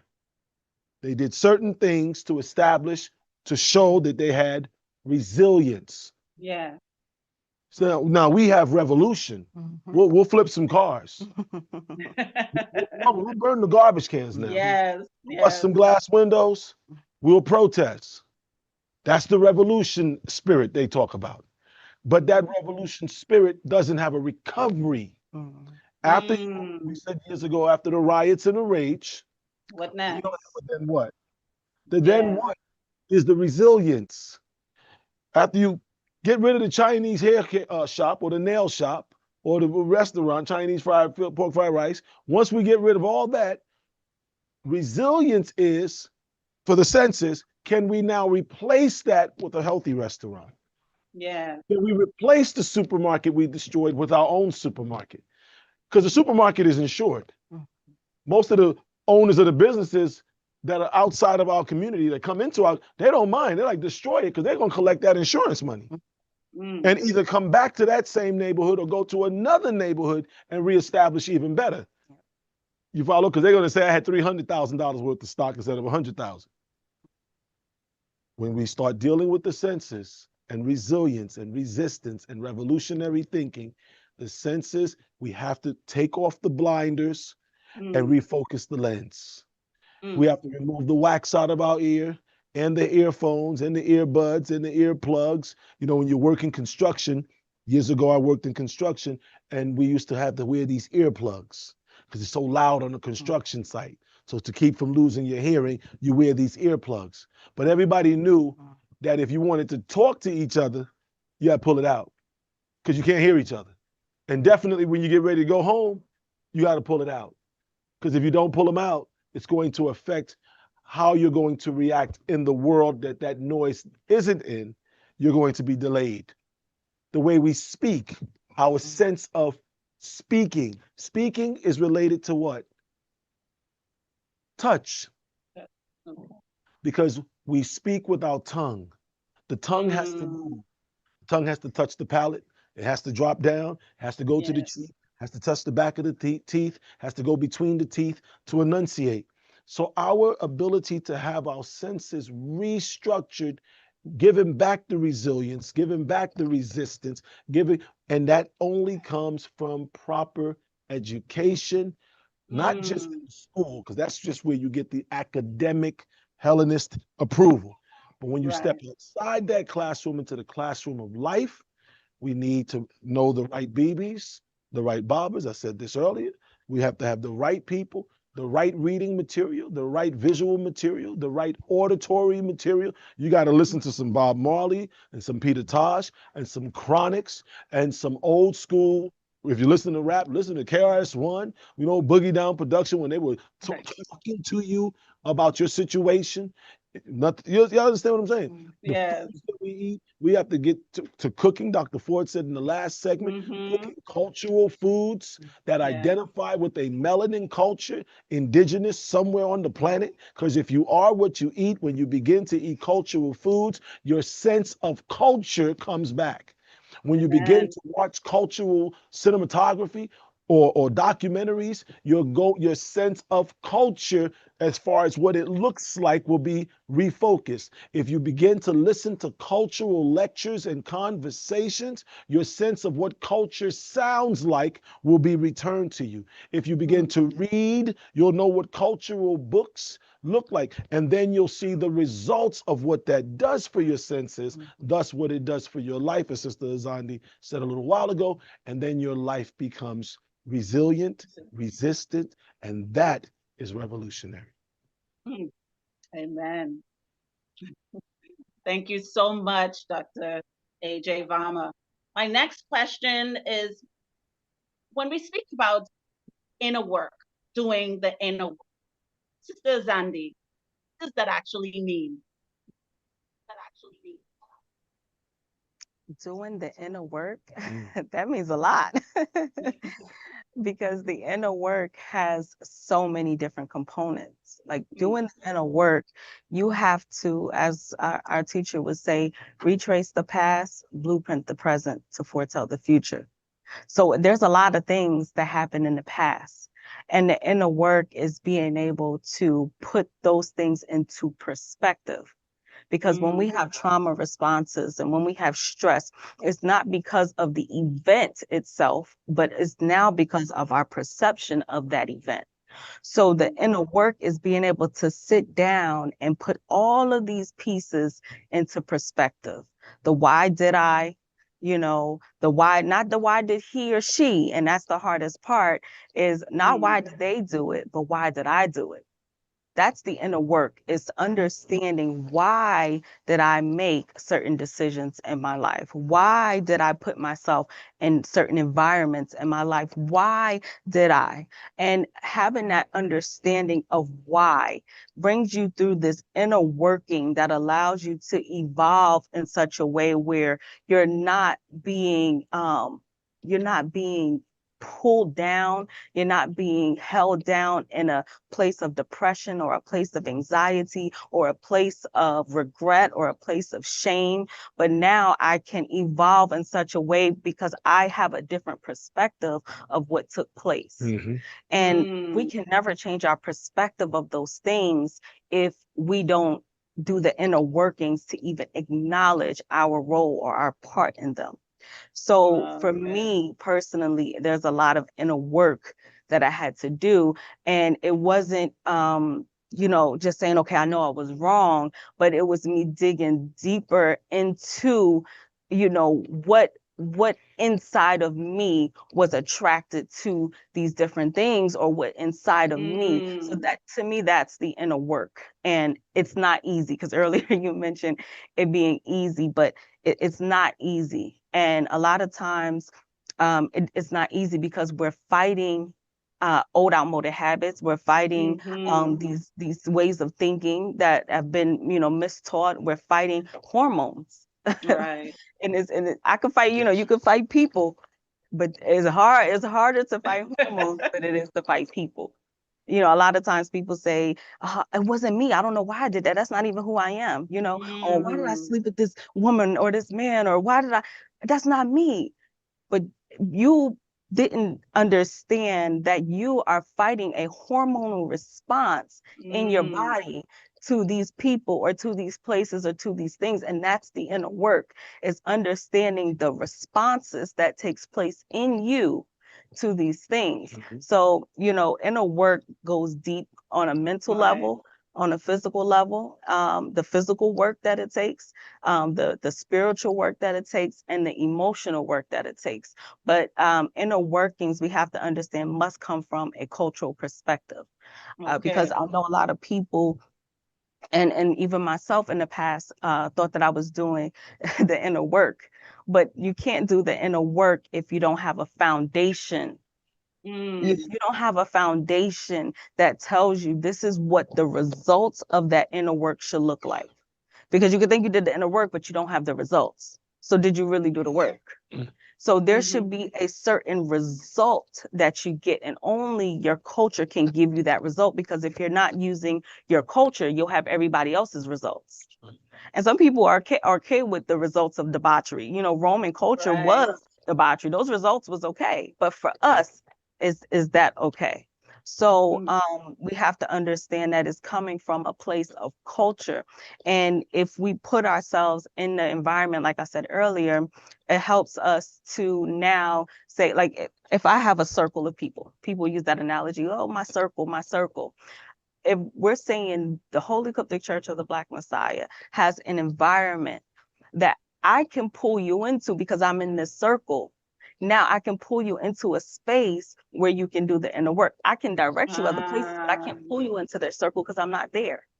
I can Right. pull you into this circle because I'm here. So being able to understand how can the people surrounding me help me in making this inner work a success, because you can't do the inner work around people who are pushing against what you're trying to do. Revolution is you're trying to turn back while other Yes. people are pushing you in a different direction forward. So are you in the right circle around the right people who can help you get the proper inner work done?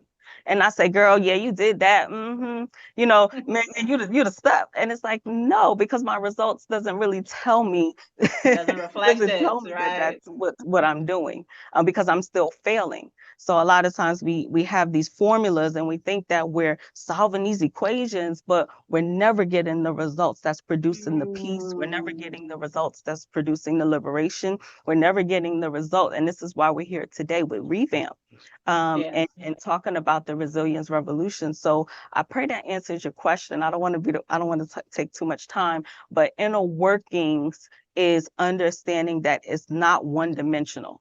You know, there is not one thing that I have to do. Okay, I cut out the music, but it inquires intricate detail to everything in your life. It requires mindfulness of everything in your environment and everyone around you, because you're going to have responses to these people. You're going to have responses to these places, and you're going to have responses to these things. And that's why they say it's called cognitive restructuring of the mind, and cognitive reappraisal, and is dealing with the way that you reshape your mind and looking at those negative thought patterns. And that's a part of the inner work, is knowing your patterns of thinking and understanding how your mind was shaped so that you can deconstruct and reconstruct. And part of that is presuming everything is a lie, as by session, Reverend Dr. R.E.V.A.M.P mentioned, because once I say that everything I've been taught is a lie, now I have to do the inner work to now disprove, approve, rebuild these things, because you're telling me everything I live by is not true. That Right. takes a lot of work to go through each thing that you think of: religion, economics, the labor, sex, gender, the man, the woman, all these different things you're telling me was a lie. That's the inner work. So the Right. inner work is, no, society did not teach you the truth. The hyena did not teach the lion the truth. So he didn't tell you who you were. He didn't tell you how to survive in the jungle, in the environment that you're in. So now going through each one of those 9 principles that the Holy Coptic Church teaches is going to help you do that inner work. Wow, thank you. So, Sister Zandi, I'm hearing you, right? And I'm often reminded that there are so many people today out there that have been through such traumatic experience, not and they are afraid, or they don't feel that they can come in a space to be being vulnerable. Is it feels makes you feel naked, you understand? And sometimes that in itself, that vulnerability kind of leaves you open for anything. And so that vulnerability, when we're saying doing the inner work, when you're doing the inner work and you've been through so much traumatic experience, you're meaning that we have to go back and relive experience in some way, shape, or form? You have to go back to examine those things. See, reliving something is putting yourself back in that same state of mind. See, if I relived a traumatic experience, that means me putting myself back in that place and having those feelings of hurt and of doubt and of whatever happened in that experience is me reliving it. Me Okay. re-examining it is saying, okay, what happened? Who was there? Why? And now I don't have to live in the moment of what happened, but now I have to change my perspective of what happened so that I don't live there. A lot of times, see, we don't change our address, so you do live in that place. But once you change your address or change your mind and mentality, then you don't have to live in that place anymore or in that space anymore. So we don't want you to relive it. But you mentioned being exposed. You do have to expose it.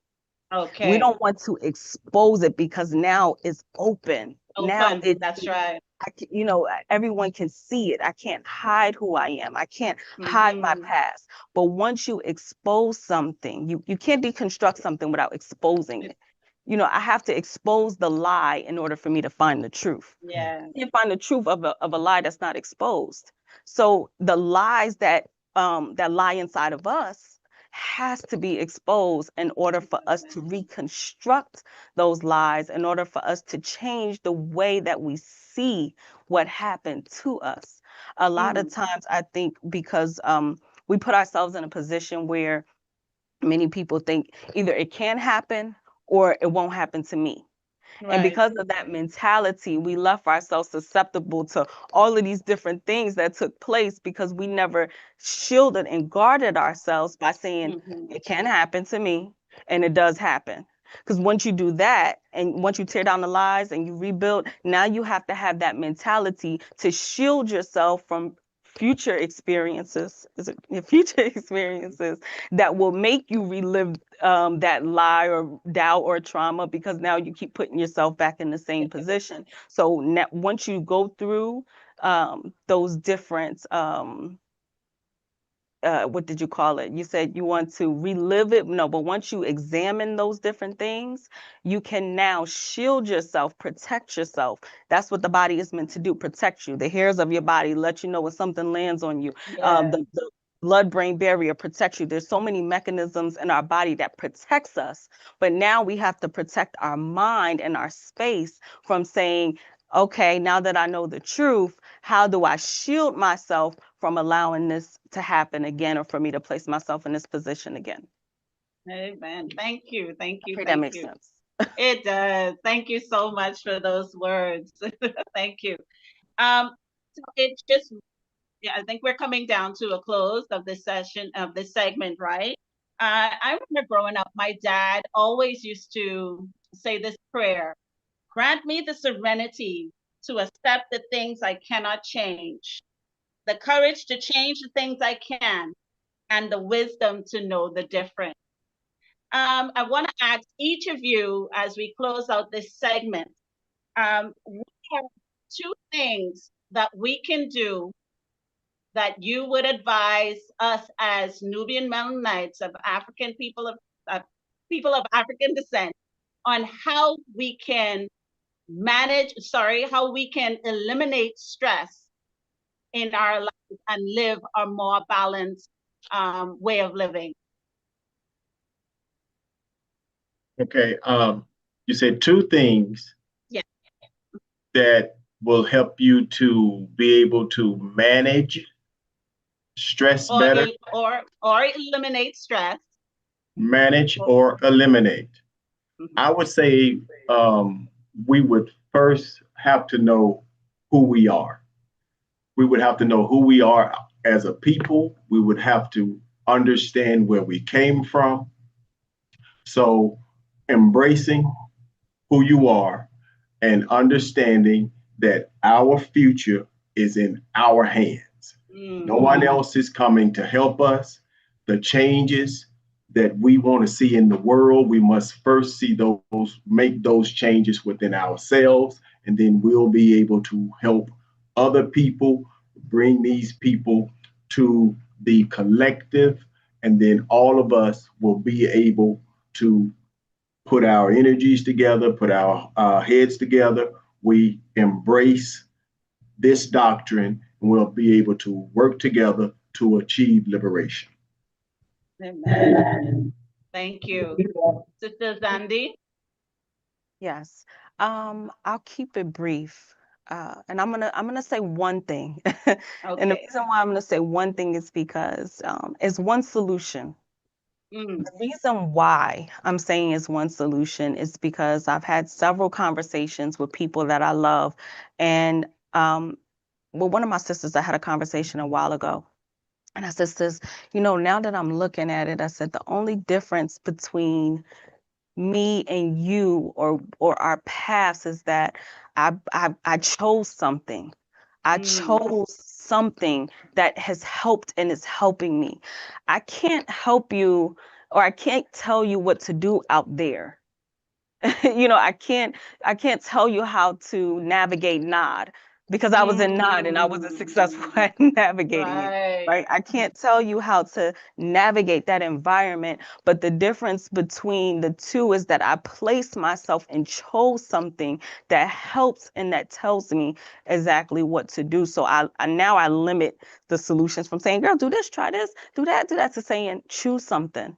And I can't tell you to choose other things. I can only tell you to choose what has helped me, because I don't know how. I know those things offer the knowledge and I know those things offer information, but I haven't tried it.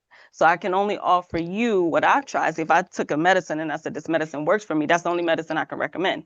I can't tell you to Right. take a medicine that I didn't take. So this is my medicine. This is my healing. This is my cure. This is my protection. This is my life. So if you're asking me how to make your life better, I can only tell you this made my life better. This put me in a position to see and to see myself clearly, to see the environment around me clearly, my children clear. It eliminated questions for me. And so if you're asking for two things, I'm getting one thing is choose this, choose the Holy Coptic Church of the Black Messiah, choose the thing that will eliminate the question and eliminate the problems and eliminate the stress and eliminate the anxiety because it's done it for me. Amen. Right. Amen. Amen. Dr. R.E.V.A.M.P, please close us out. I would say, and it's interesting, I was sitting here thinking about it, and she said some of it. Medicine does not taste good. Mm. That's the thing I would tell people. Scripture tells us that John, the disciple, the African Yahanu, was told to take the book and eat it up. It'd be bitter in his mouth, or it'd be sweet in his mouth, And bitter but to the bitter taste. in his belly. Yeah. Medicine, the thing that will fix our lives, that will change our lives, that will give us the resilience, the revolution, the awakening, the God power, the God consciousness, the Christ consciousness, the righteousness, the incorruptibility. We've got to consume it. You can read it, but you got to put it and swallow it.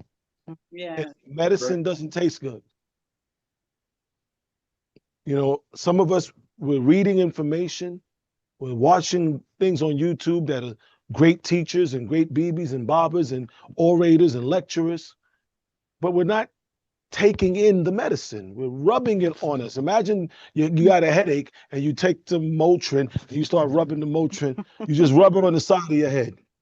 Right? You got somebody give you a cup of peppermint tea. You got a headache, and you take the peppermint tea with a little cotton ball, and start wiping it over your eyebrows and underneath your nose, right? And your stomach is not feeling well, and they give you some stomach ease tea or something like that, and you're taking the tea and you're putting it underneath your armpit and rubbing it on the bottom of your foot. No, this is what we're doing, right? So you have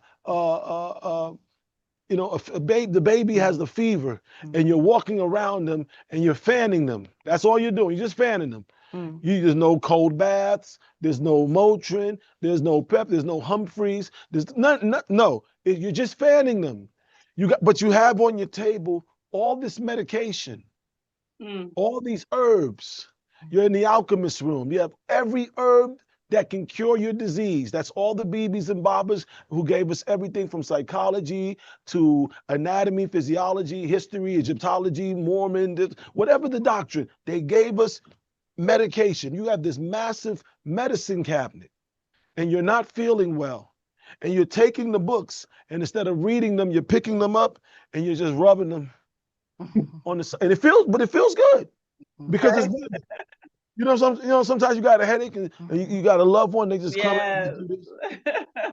And even though you still feel the headache, the sensation of somebody rubbing, it feels good. You're like, okay, that's not bad. But as soon as they stop, and it always happens, like they stop and go, how you feel? I was feeling good. But you stopped. But if you actually took the herb, took the medication, and digested it, actually let it go down. Some people take it and then we throw it back up. Yes. We join something and within 6 months, we're gone. We threw it back up. We read something and we don't digest it. We don't allow it. I think you said in your answer a little while ago, we don't allow it to assimilate into our being. We don't have the patience.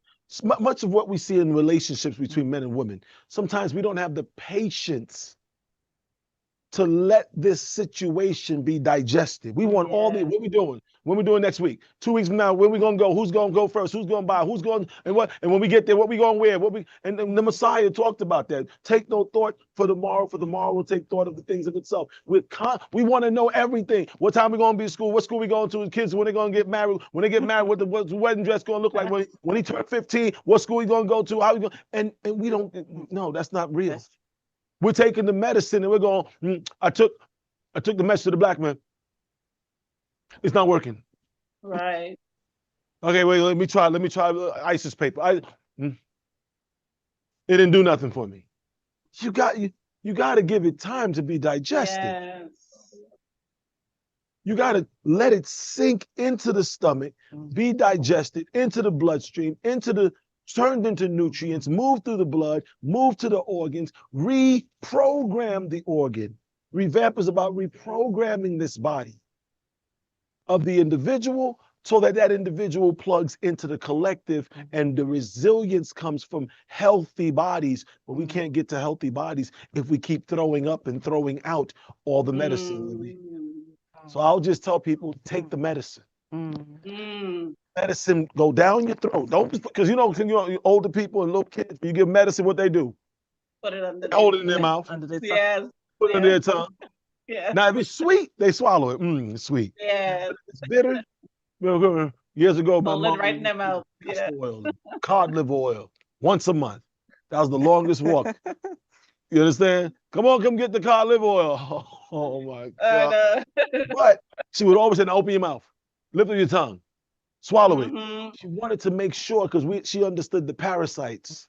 She understood the bacteria. She understood the thing that was in there. So we have to understand we've been infested by parasites. Take the medicine, put it in your mouth, swallow it.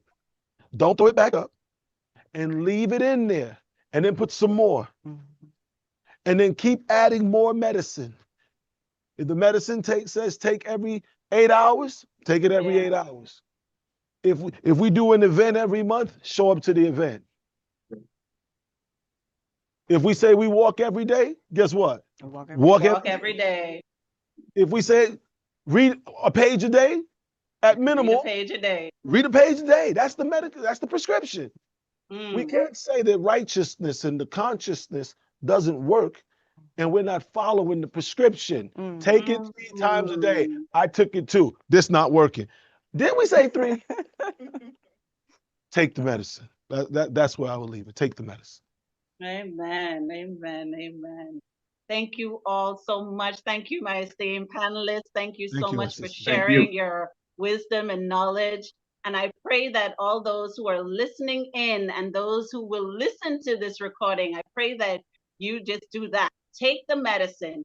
Take everything that has been said throughout this revamp 2025, the resilience revolution, and may you allow it to take root inside you and become a better person in the world and for your families.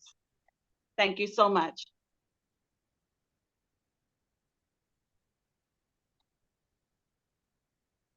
Namaste.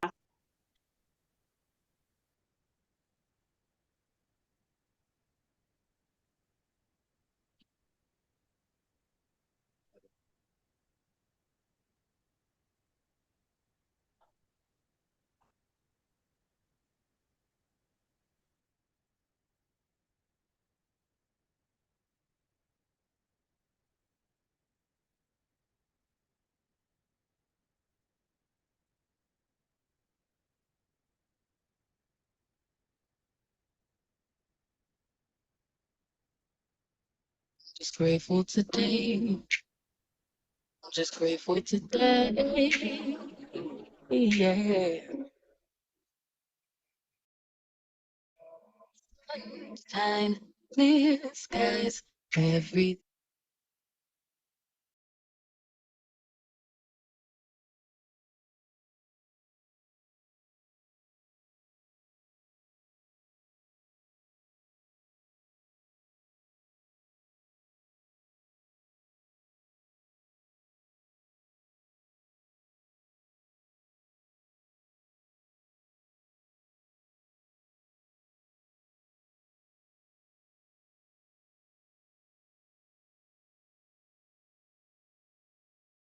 day.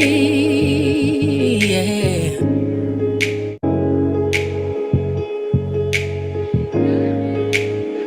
Sweet and Bombay. Sweet ba-da-da-dum, baby. I'm just grateful today. I'm just grateful today. Yeah.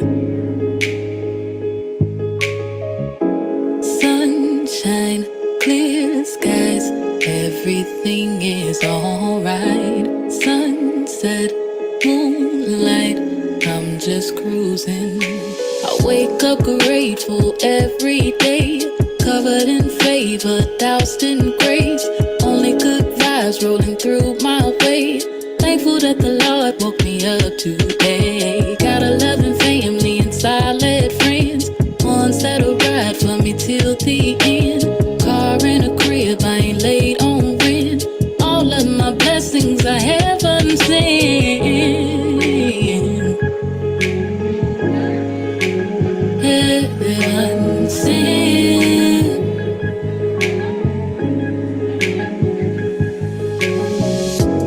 Life can be so beautiful. It's up to you. Said it's up to you. It's up to you. Said it's up to you. Life can be so beautiful. Beautiful. It's up to you. It's up to you. It's up to you. It's up to you. Have you ever sat down and counted all of the blessings you have? Good health, right mind, fun times, free will, warm bed, hot food, ain't that nice? How nice. Oh, it sure is nice. Sure is nice. And that's why I wake up grateful every day. Covered in favor, doused in grace. Only good vibes rolling through my way. Thankful that the Lord woke me up today. Got a loving family and solid friends, ones that'll ride for me till the end. Car and a crib, I ain't late on rent. All of my blessings I ever seen. They I haven't seen. Oh,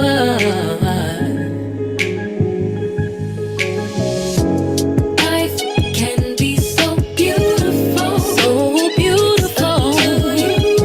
So beautiful. So beautiful. Life can be so you beautiful. You can make it really beautiful. It's up to if you really, really wanted to. It's up to you. It's up to you. You choose.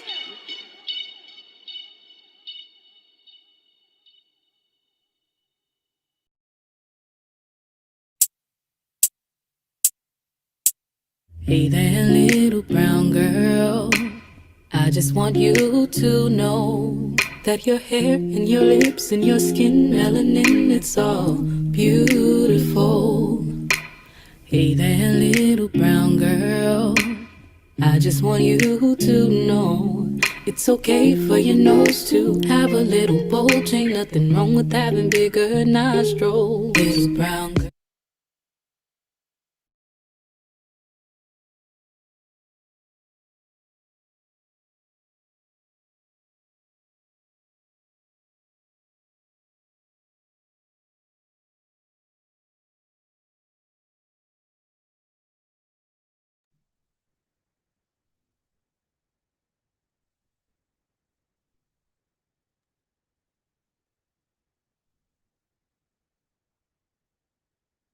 Start talking now. Namaste, namaste. Welcome back. In this segment today.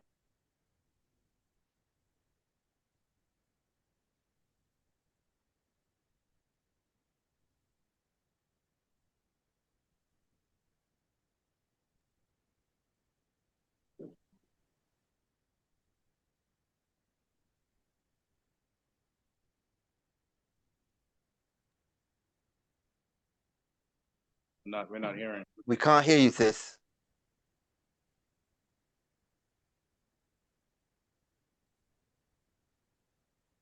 Master, can I be heard? You can now.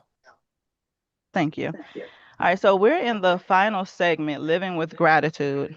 And gratitude is a powerful tool that can significantly enhance our well-being and overall life situation. It's not merely about expressing thanks when everything is going well, but it's about cultivating a mindset that values and acknowledges the good in every situation, even when we face challenges. It involves a conscious effort to recognize and appreciate the positive aspects of life, which can have a profound impact on our health, both mentally and physically. So I'd like to go ahead and get started with Calhoun Montu, if we can bring him on. And how would you define gratitude in the context of fostering positive emotions and appreciation of life? Namaste, family. Namaste all. I can be heard? Because I knew we had a little bit of problem earlier. Yes. Okay, cool. Right. When you say in life, remember, as a tone is the first thing we do when we wake is say what? Any? I guide my thoughts, guide my words, guide my actions. So that's the first thing that we always do in order to say we're being grateful. So the gratitude that we seek and that we give is because when we approach people, even when we approach someone, we say, Namaste. We're saying the divine in me acknowledges that you're a divine being. And I'm grateful that you're here. I'm grateful that you are a divine being. I'm grateful that I'm meeting someone else. So when we're saying that, we're going towards the scripture and saying, those of us that live a certain lifestyle, which as Atonists or Nazareans we live, we're saying we have to behave a certain way according to our doctrine, our scriptures, our way of life. So the gratitude that we give is to the Most High Everyone and all the guardian angelic hosts for allowing us to be in this day and time, and be grateful that we've got a guide amongst us like our Basesh to give us what we've been given in the way of the original books of the Bible and our scriptures, and to be able to the language and so forth, and make sure that we can relate to people. So we'll say be in the world and not of the world. So we have to be grateful that we have the ability to be able to walk amongst all these other people as we're walking in the land of Nod. And we're moving in the land as we were Nodites, I say were because we were Nodites, and be able to walk amongst them and not be affected by them, and know exactly where to go and where not to go, how to behave and how not to behave. You know what I'm saying? So, and how to dress, how to the whole aspect of it. We have to be grateful with all that we've been given, and to all our bibis and babas to be given what we have today. Amen. Thank you. You mentioned something. You mentioned that we say thank you every morning. Please guide my words, guide my thoughts, guide my actions, and our way of life. So, Dr. Ford, I want to ask you, how does our way of life, and we say in this application every morning, how does that reduce our stress and our anxiety, and what does that do within our bodies?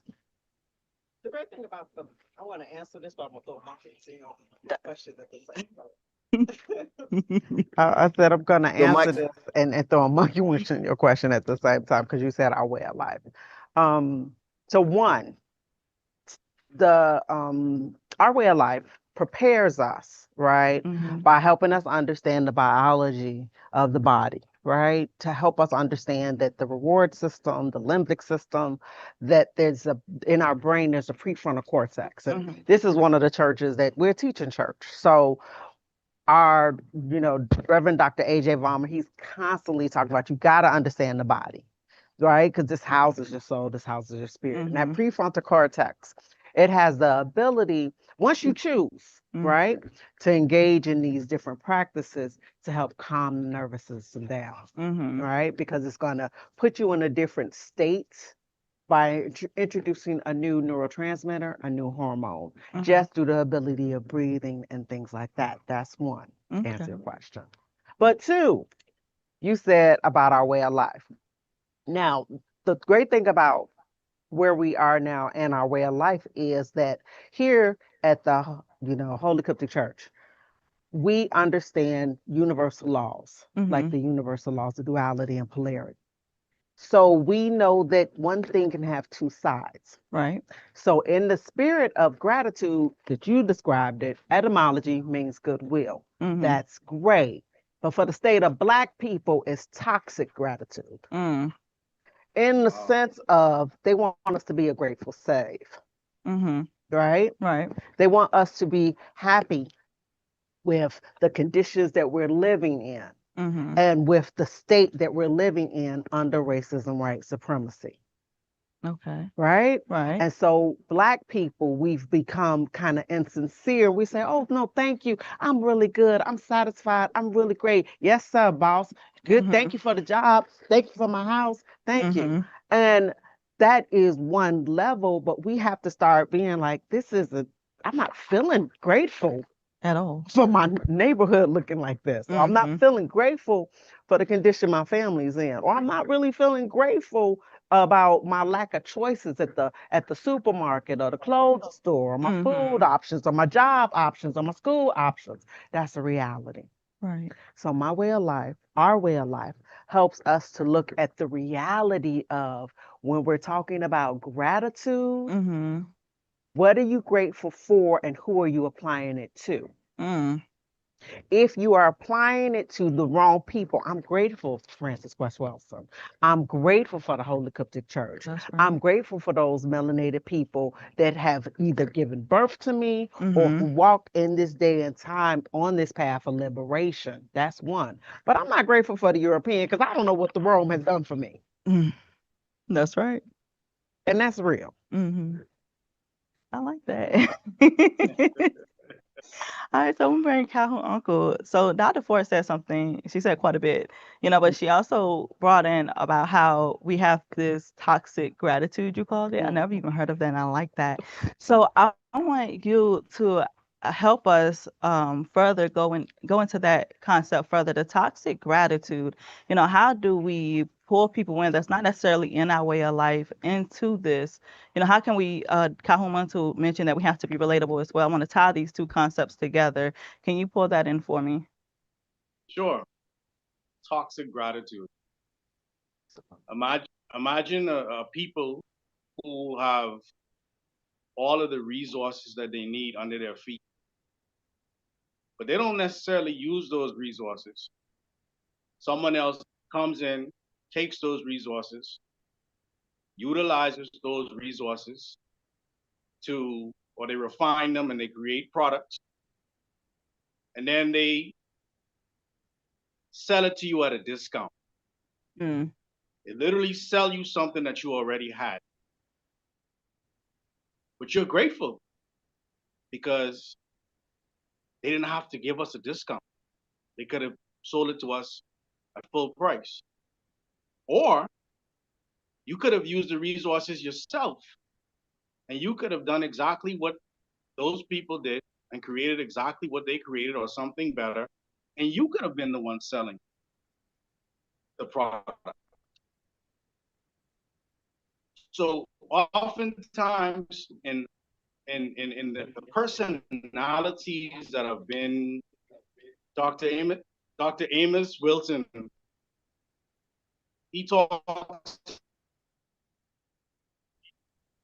racism, white supremacy, and their personality serves them. It doesn't serve our community. It doesn't serve us. So oftentimes we're not grateful just for what we have as a people. We're not grateful for the resources that we have. We're not grateful for the teachers that we have. We're not grateful for our families. We're not grateful for the things that we just take for granted. And we strive to go outside of everything that we could be grateful for and reach for those things that the society says that we're supposed to have. And that's it. What's happening is all of these things that society says you're supposed to have, you still have a void. You still have an emptiness. You still don't feel satisfied because truly what they've given you was nothing. And now you're in a position where you're supposed to quote unquote be grateful, but what have you really gained? Everything that you really had, you weren't thankful for it, you weren't grateful for it, and so it didn't serve you. And now you're stuck at the bottom, and we continue to stay at the bottom of the totem pole as a people because we're not grateful for what we already have. That's right. All right. So another thing. So another thing, when we talk about what we're not grateful for, we always come in, like Dr. Ford said earlier, our way of life. It teaches us how we should think and like you said, the resources and things like that. Dr. Ford, I want to bring it back to you. So it is based off of what you said as well and ties with what Kahoma too and Kahoma Uncle has said so far. We talked about gratitude, toxic gratitude. We talked about our way of life, but let's say we're talking to just someone, you're a psychologist. How do you teach those folks when we talk about gratitude? How do you teach them to overcome that? Overcome that toxic gratitude or anything like that? How do you teach them how to overcome it and apply it every day? This is about to sound like this is it's not a foreign concept, but it's a biblical one. Okay. When we talk about the truth. The truth. Okay. Will make you free. It won't set you free, but it will make you free. A lot of times, unfortunately, and I'm going to bring it up to new terms, cognitive dissonance is literally gaslighting yourself. My Lord. That's what we do. And so sometimes, have you ever been in a situation where somebody was just like, oh, here you go. And you go, oh, thanks. We have insincere thanks. Yes, we do. We be fronting and fake sometimes. Just be like, oh, thank you. We don't mean it. We real and authentic. So if we could get to a place of being just honest and truthful, because they're two different things, right? Learning how to be honest with yourself and with others, and then also accepting the reality of what's going on. So in the process of teaching a person how to be thankful, first we have to start with, first be just thankful that you want to learn how to be more sincere, want to learn how to be more grateful. Be grateful with who are you, your life, your genetics. Then we're going to keep building on that. Who your people, who your mama and daddy, what community you come from, and finding those little things. It don't take a lot. It could be something as simple as sometimes I listen a lot of times. I tell people to listen to the BBs and the Babas, and a way to show thankfulness in action. Let's say you're dealing with trauma and you're like, okay, I'm coming to counseling, Dr. Ford, but I want to be more thankful. And I'm like, okay, it could be something as simple as I need you to go on Google and I need you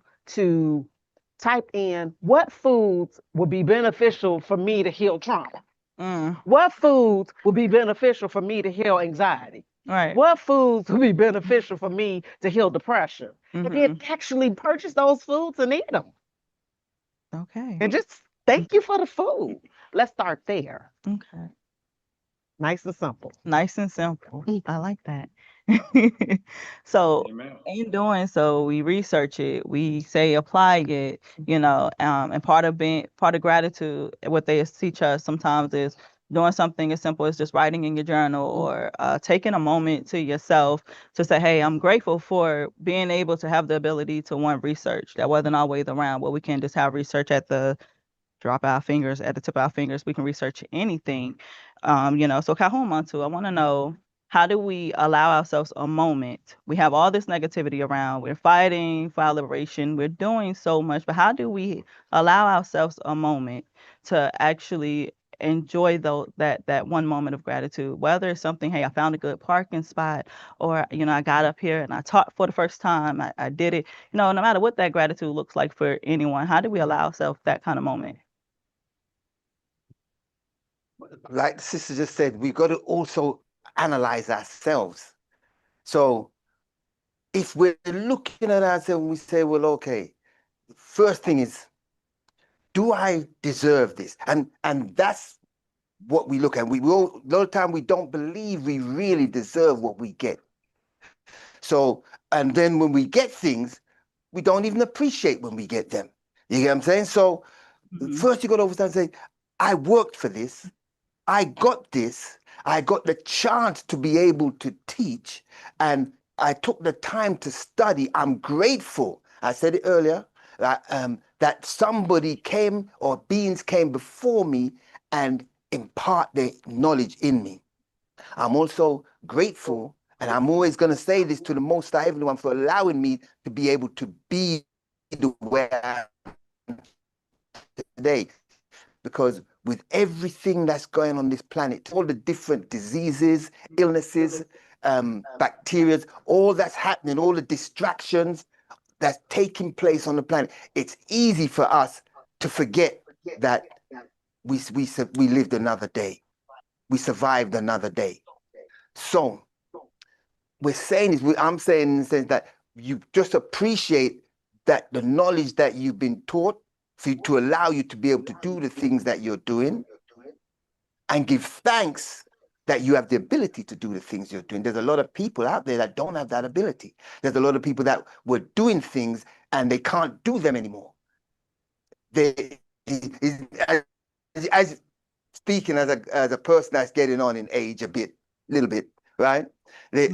I still like to train. I still like to run. I want to say I still like it, but I can't do it anymore, right? So if the day comes, you see me running down the road, realize that I'm grateful that I can have that ability to still do it. I'm saying it like this because not everybody still has that ability to be able to do everything in their life that they were once doing. So we give thanks and we're grateful to that. So when you're saying to be able to stand up and say, teach, and I use that as an example because there's a lot of people that want to be able to speak and don't know how to speak. And then they've been taught in their lessons and they study. So they're grateful for the teacher, but they also have to give thanks for them, give ourselves based on the doctrine that we're in as Atonists or Nazareans.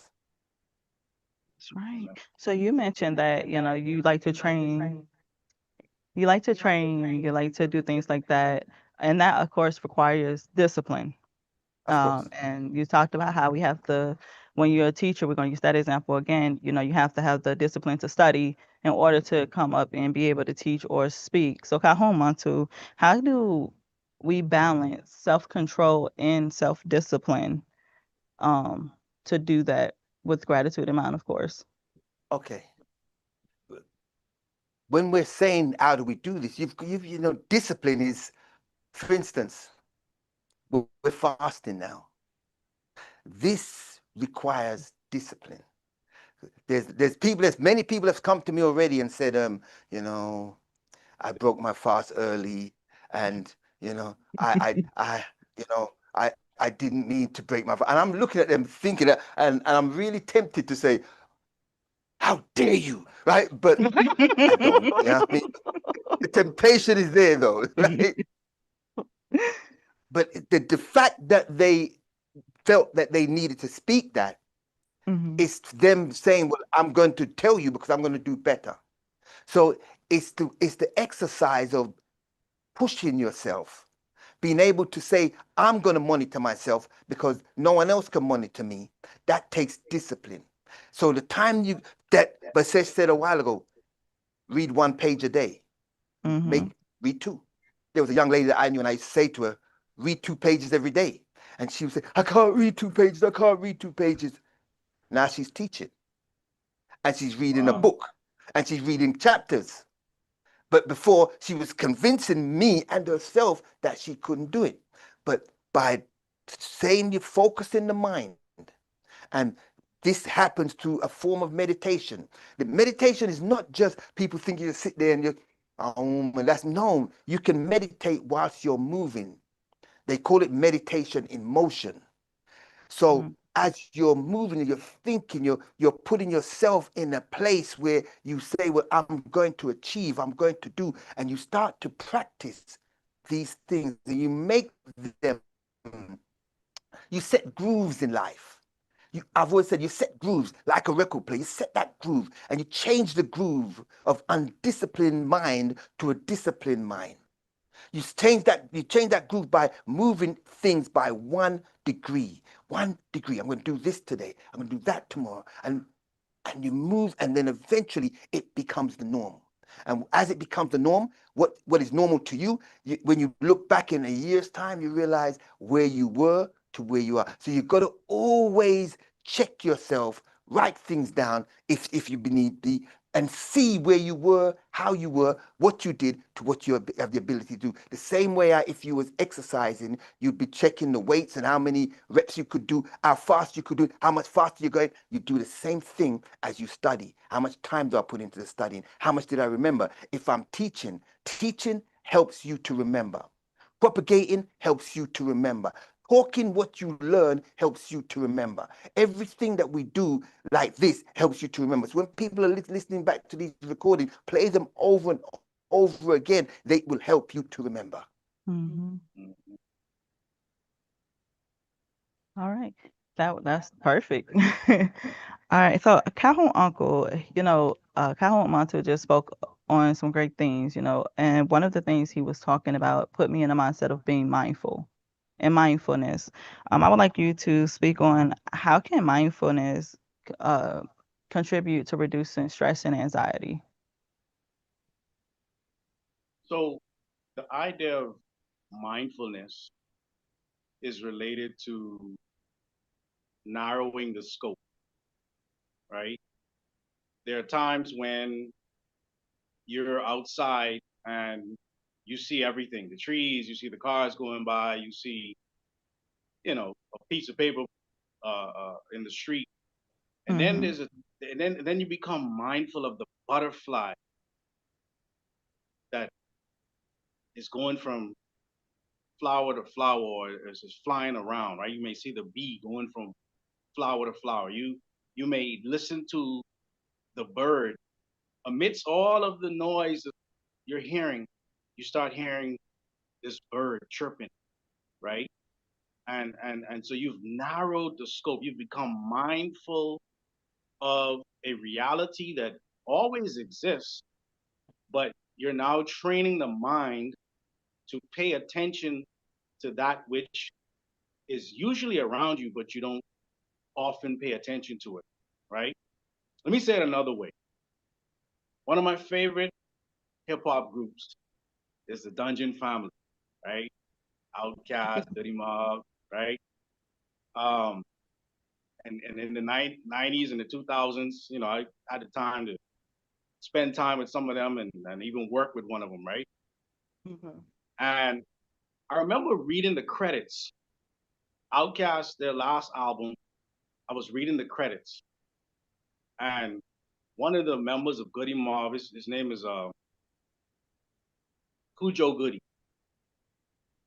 He said, I want to thank my brother Big Boy for putting me on every album he's ever done. And I stopped and I said, what does he mean he wants to thank him? I thought because he was in the Dungeon Family, he would automatically be put on the album. And it stopped me in my track. It made me understand he's not putting him on the album because that's his boy. He's putting him on the album because he's good enough to be on the album. I say that to say, I'm grateful to be on these types of programs.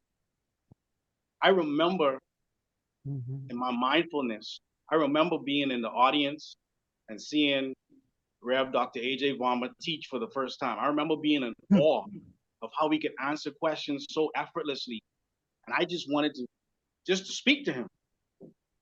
And now I have the ability to teach with him, to teach with Kahun Mantu, to teach with Dr. Ford, to teach with Sister Zandi, to teach with the Minivaziers and all of the people who are doing the work. I'm mindful of the reality that I don't have to be here, but I'm grateful that I am here. And I understand the reality of being a part of something bigger than myself. And so that mindfulness keeps me focused on what it is that is being done and making sure that we don't lose what it is that we're doing because we're not grateful enough to appreciate it while we have it. Come on. And part of that, when we say we're grateful, to be on this platform and to be able to be amongst our peers that's doing the work, much like yourself and Kahun Montu and Dr. Ford, that's also part of reflecting on our blessings. So, Dr. Ford, I want to ask you, how can reflecting on our blessings and expressing gratitude, towards families, friends, personal achievements, reinforce mental resilience and contribute to a balanced mental state? This body, right? The Most High, He's the greatest of scientists. And this body, if you looked at it from a biblical Christian perspective, they would talk about the renewing of the mind, right? And when you think about your blessings and you think about those moments with families and friends, because if it's a repeated process with gratitude and gratefulness, the brain and the heart communicates. There's a coupling. So when you have repeated gratitude moments of thinking about your blessing, it helps to rewire your brain through neuroplasticity. And by doing that, and there's a heart brain connection, the heart is also being affected. Just like when you're stressed, your heart rate speeds up. You feel muscle tension. The body works in the same way, but in a beneficial way when you're putting in a gratitude practice, if it's genuine and real, right? And so the great thing about being at this point in time and having a church that constantly is talking about, we need to understand, right? The physical, the emotional, the spiritual, the mental, we need to understand because we've suffered from a lack of knowledge. And so one of the things that's important whenever I'm dealing with people, the first kind of conversations we have after we talk about ignorance and cognitive dissonance, we go straight into let's talk about the brain and how it works. Let's talk about brain waves and how it works. Let's practice breathing. Because I don't know how many people today had just taken a deep breath. Just take a deep breath. And so we're just doing basics. And so if you combine that when you're feeling grateful, the wonderful thing about it is gratefulness is linked to joy. That is one of the tenets here of cultivating joyfulness. And the more joy you have, the more people you can practice it with, that's also going to lead to unity. Okay. Okay. And then I would like to add on. Okay, this is going to be for all three of you. I want you to provide real life examples, of course, your examples, where you practice this breathing technique, and how that impacted you, and like give us a real life example of how did that work for you. Okay. Okay. You can start us off if you Can want. I jump in real quick? This is one of those moments. Okay, let me tell you about this book. This book right here, right? Love that book. This book is bomb. Like, whether you're a tonist or not, go to journeyhomegroup.com and get one. Get this book. Why? Because this is called The Healing Herbs of I.M.Hotep, right? And the great thing about The Healing Herbs of I.M.Hotep, we were practicing, resilience and all of these things way before anybody on the planet, right? We were actually practicing this in Africa. And one of the things, I'm going to switch it from breathing. One of the things that I do that has helped me, and it's linking back to what Dr. Farmer has said by Sesh, he talked about resistance and resilience. So I do it in a couple different ways. I tell people, if you sometimes, let's say you're having a conversation with somebody and you can feel resistance in your body. Sometimes you don't like, I'm feeling a moment. I'm having a moment. I don't want to continue this communication, right? You might remove yourself, but I also say that might be the area you need to do some work on if you feeling resistance internally. Most Black people, we have a communication problem as a result of being miseducated, as a result of being colonized, as a result of being subjugated, as a result of racism and white supremacy. So every moment we have to work on that. So sometimes I take one of these healing herb baths, it's listed in this book, and I get in the tub and I chant. And I'm in there about an hour on everything. And I'm singing to myself and I'm chanting to myself and I'm creating, changing the water molecules. And I'm like, we're going to use this vibration for healing. That's right. So that's what I do. I love it. The Master Sis, you mind if I jump in here? Absolutely. Hello? He wants Yes. you to repeat the question. Okay. I'm saying it because we were talking about the breath, and I was really going to touch on this because, as Dr. Ford also mentioned about the heart, I've got what they call an atrial flutter. And as I'm training, when I was in Africa, I went through certain situations and my heart went way out of course, and I had to go to the hospital, get it all sorted. As you know, Dr. Ford.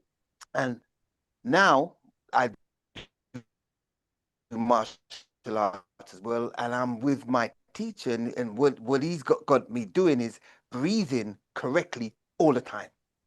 And a lot of us don't realize how and when you're breathing correctly, what it does for the body. Because as I'm breathing correctly and I'm working out, I'm training, I'm doing, the heart is not beating much faster than it normally beats. So by you controlling the breath, you not only control the heart, but you control the mind in the sense that you are cognitive of what's happening around you and what's happening to you or with you.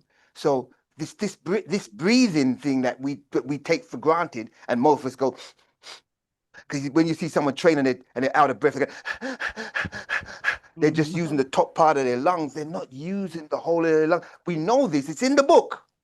It's in the book.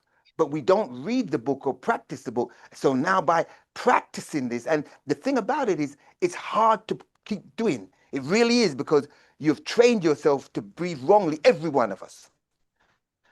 We've trained ourselves to breathe wrongly that it's become so body starts to fall into place. So I'm grateful for that, in the sense of knowing that if I just was reading the book properly from the off, I may not have been here. I'm just telling everybody else that they take it for granted. Read the book. Sorry, sis, go now. My bad. Sorry to interrupt. All right, so the Kahuma, to Uncle, you can jump in as well. The question, I just want everybody to provide like an actual example of how has, breathing, she uses the healing herbs of I Am Hotep, but how have, these real life things that we have been introduced to, our resources, as I'm gonna call them, how has that actually contributed to your benefit? How has that benefited you? Whether it's personal growth, you were able to achieve a task faster, whatever it may be, but how did that benefit you? So practicing the breathing techniques that our Vasesh, Rev. Dr. R.E.V.A.M.P has given us, it allows for, I'll give you an example of a time where a few years ago I had the opportunity to speak to one of the unions here in the Bahamas, one of the teachers unions. And before I got there, I felt fine. I felt like I'm going to speak. I speak in front of my classroom and in front of church all the time. I'll be fine. And when I got into the auditorium, there were maybe about 2,000 people, probably the most people I'd seen in one room that I had to speak to at any one time.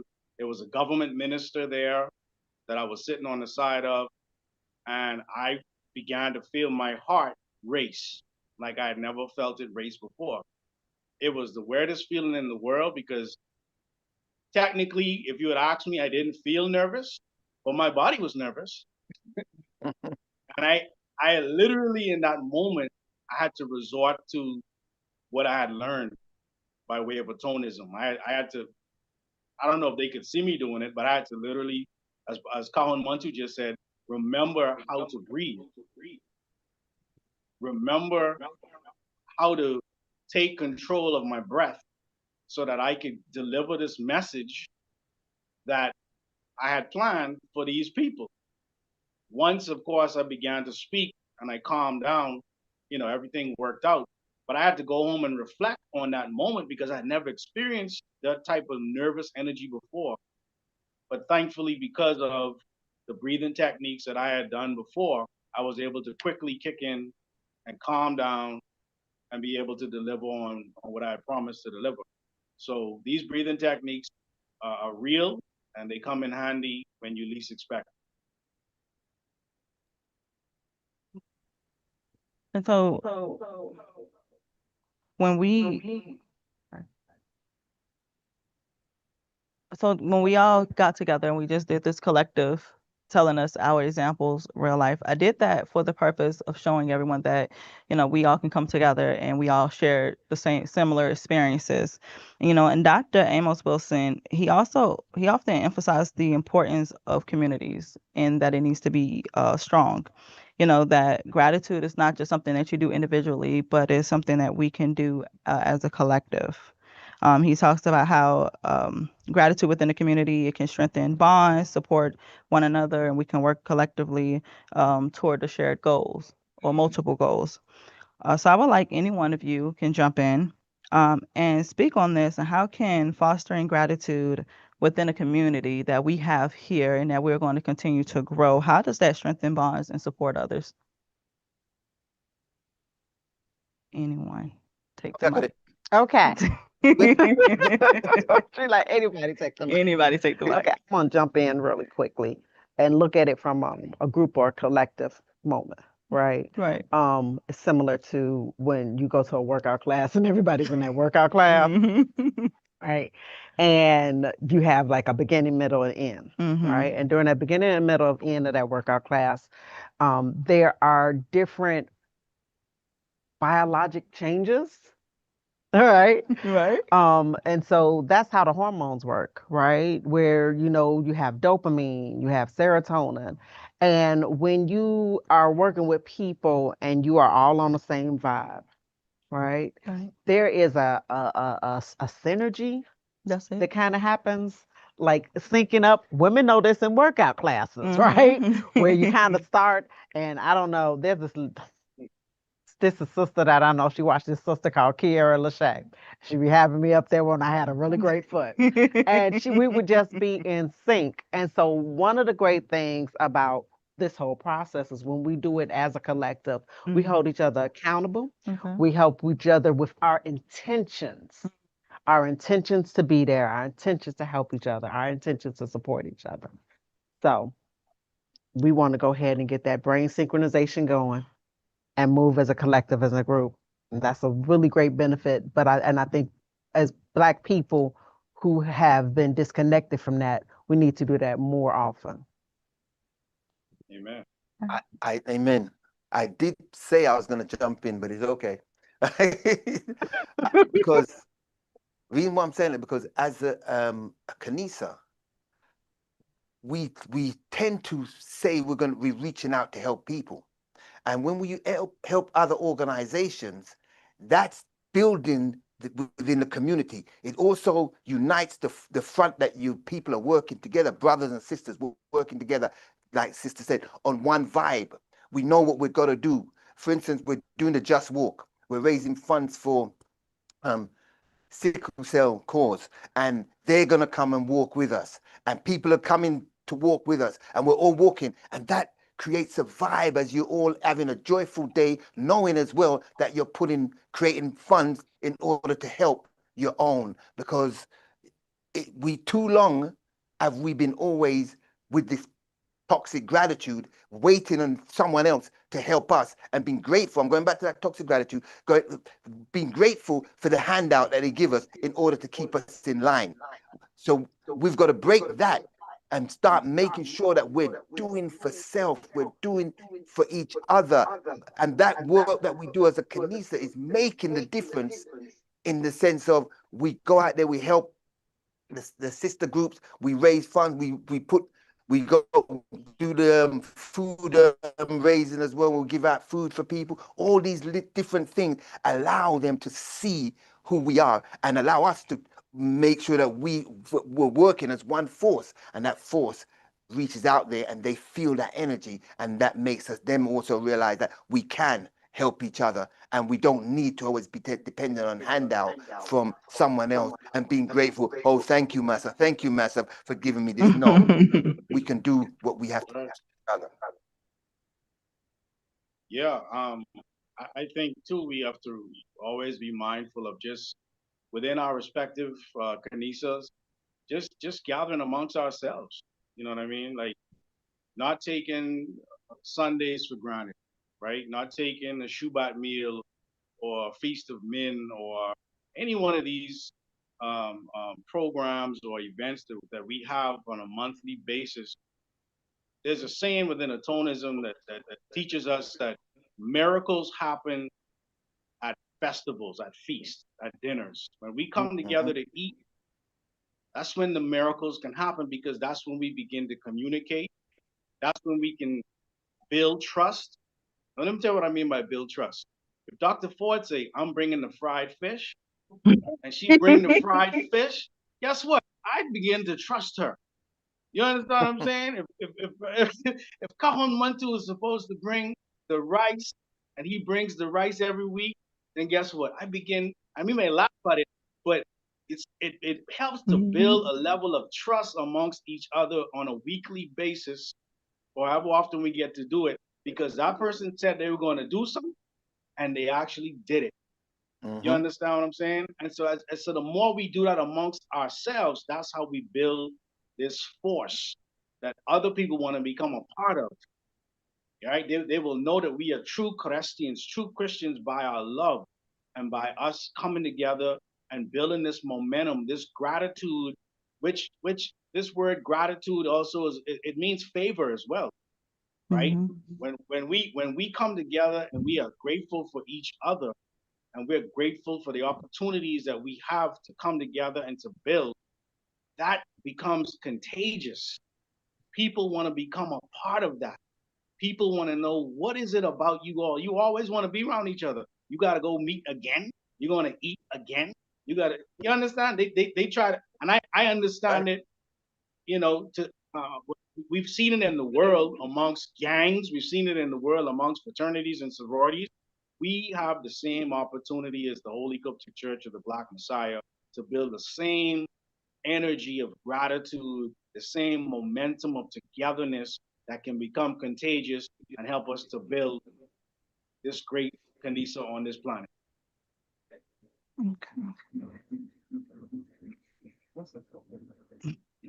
Those are great. I wish I could say my part, but we're gonna say that for later. All right, so I know we got to wrap up here on time. So I'm gonna make the next few questions kind of short. So Dr. Ford, how can people, avoid the falling into the trap of toxic positivity, practicing gratitude? Read.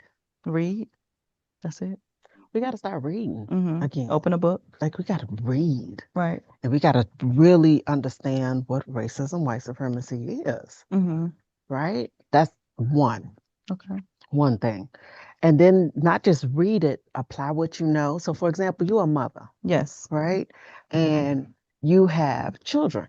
Yes. Right? And so, for example, if you understand that a lot of times, you remember back in the day when you wore weave. Yes, I Right? do. Yes, I do. I did. I would have okay. You would be like, oh, you start following those trends. Right. Right? You now take that experience, Mm-hmm. right? And now you would share that with your daughter. Yes. about, hey, let me show you what real beauty is. That's right. Mama used to wear a weave, but mama was trying to be a white girl. You're That's not gonna it. be no white girl. In mine, I thought that was pretty. Right. And now you got to be able to not only take that information, apply it to yourself, share it with somebody else, share it with that next generation. Does that make sense? That makes all the sense. Yes. We teach it. We say no fake hair allowed. No fake hair. No, none at all. You know, okay, you hit on a very good point. The white girl, that we all have a white girl and so white boy is, you know, her name is Sally over there, Susie. that is actually the truth. That's what I named her. Starts with an S. You know, so as we are getting, as we grow, you know, we're able to, I want to say, lock them in. You know, Basesh has the saying, it's just a moment. That is my all-time, hands down favorite saying of this life and any life to come. You know, it is just a moment. I use this every day. I teach my children this. I even teach my family members, you know, whenever they are coming to me with a situation. You know, I have an 18-year-old sister that just graduated high school, and she made this high school graduation seem like it is the wedding of all weddings. Okay, she needed the graduation stole. She needed the cap and gown decorated. She needed all the families, 30 of us, to wear a t-shirt that cost $35 to make. She wanted the new outfit and everybody to wear a new outfit. She wanted the most elaborate dinner. She didn't understand, okay, we're happy that you graduated. We're thankful that you graduated. There was a lack of understanding on her end initially. You know, on her end to say, okay, let me take a step back. Let me realize much what we said earlier. We got to realize the folks that came, the people that came before us, and we have to honor them. You know, when we graduate, it wasn't just her, it was honoring our mother and father who put in that work, you know, for her, you know. So I would say in that mindset of what you're saying, like the white girl, when I did wear my weaves and I thought the curly weaves were, hey, they accentuated my face. It was the best of all time. It was better than my fro, which now, if you know me, my fro is my look. That is it, you know. But when we are talking about locking in our white girl and our white boy and realizing that some things in life is just a moment, I would like both Calhouns to speak on how do this recognizing that it's just a moment, this phrase, this beautiful quote, how do we tie that into our everyday life to overcome challenging times? Because in the most difficult times, some of us don't have that ability to say, hey, it's just a moment, let me bypass it. No, your tire blew off, you're pissed, you're mad, you're angry, and you want to shout and scream, somebody cut you off, you know. But how do we just take a step back, you know, and just say, hey, it is just a moment? All right, I'll jump in. Oh, my brother. Um, all right, so I want to look at it from two different perspectives, right? For some people, the moment I was listening to Dr. Amos Wilson, and I learned something that, you know, it blew my mind when I learned it, right? He was talking about multiple personality disorder, and he was saying that the personality, you're talking about this moment, right? Some people have moments because of the trauma that they've gone through. Their moment is literally personality that literally takes over not just the brain, but the body. What do I mean by that? Dr. Amos Wilson said that in the study of multiple personality disorder, when they studied the different personalities in one body, right, they recognized that in one personality, the body would have diabetes, and in another personality, in the same body, the body would not have diabetes. Another personality, the body would be allergic to something, and another personality, the same body would not be allergic to the same thing. Why do I say that? When we talk about these moments, because of the trauma that some of us have gone through, the moments we've suppressed or repressed certain moments, and we've even forgotten about some of these moments. And life can cause, or you can have what's called triggers that bring about things that we have suppressed, right? And if you're not aware of these things that you've suppressed and these, for lack of a better word, personalities that you've gained. Because one of the things he also teaches us is we're possessed as a people. We don't think we are, but in many instances we are.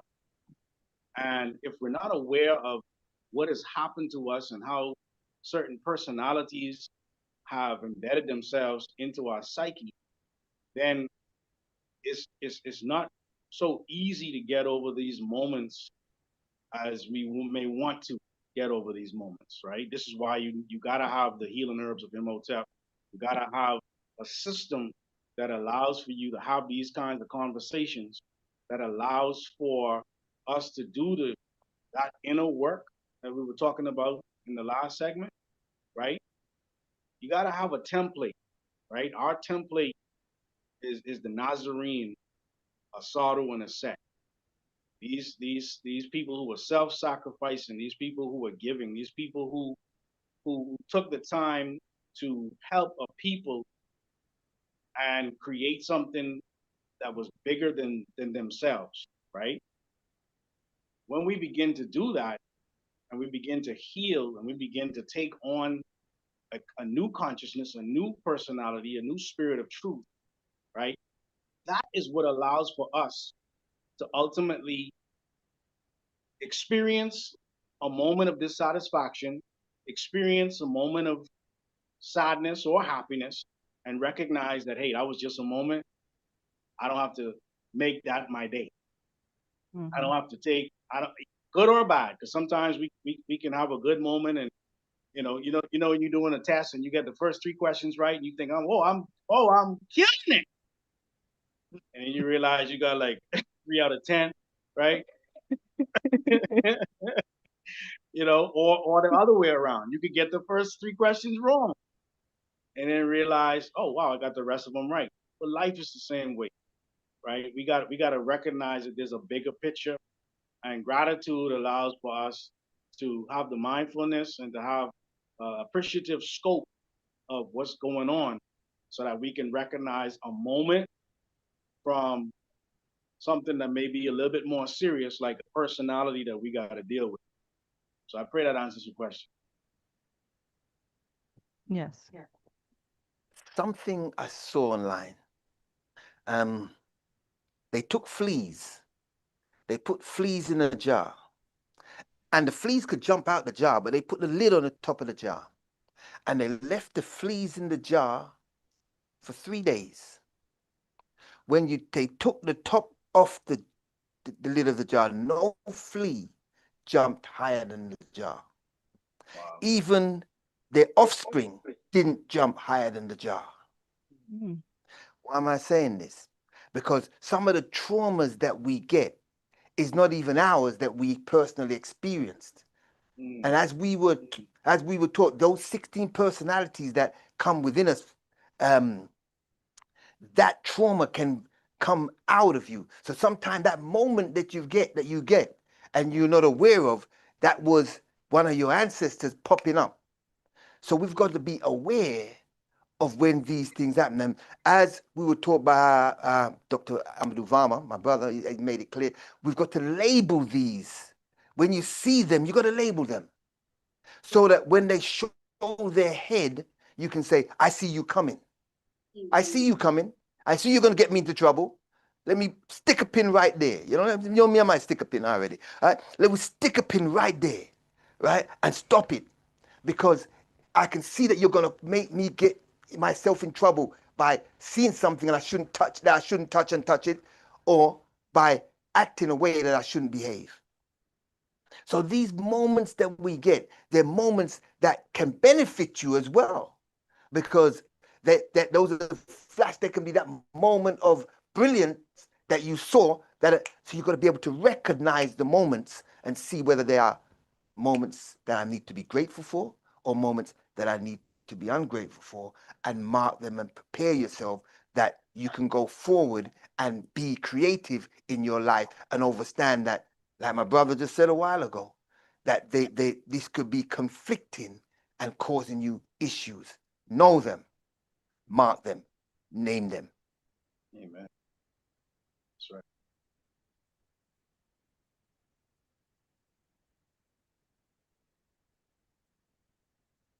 You can't hear you, sis.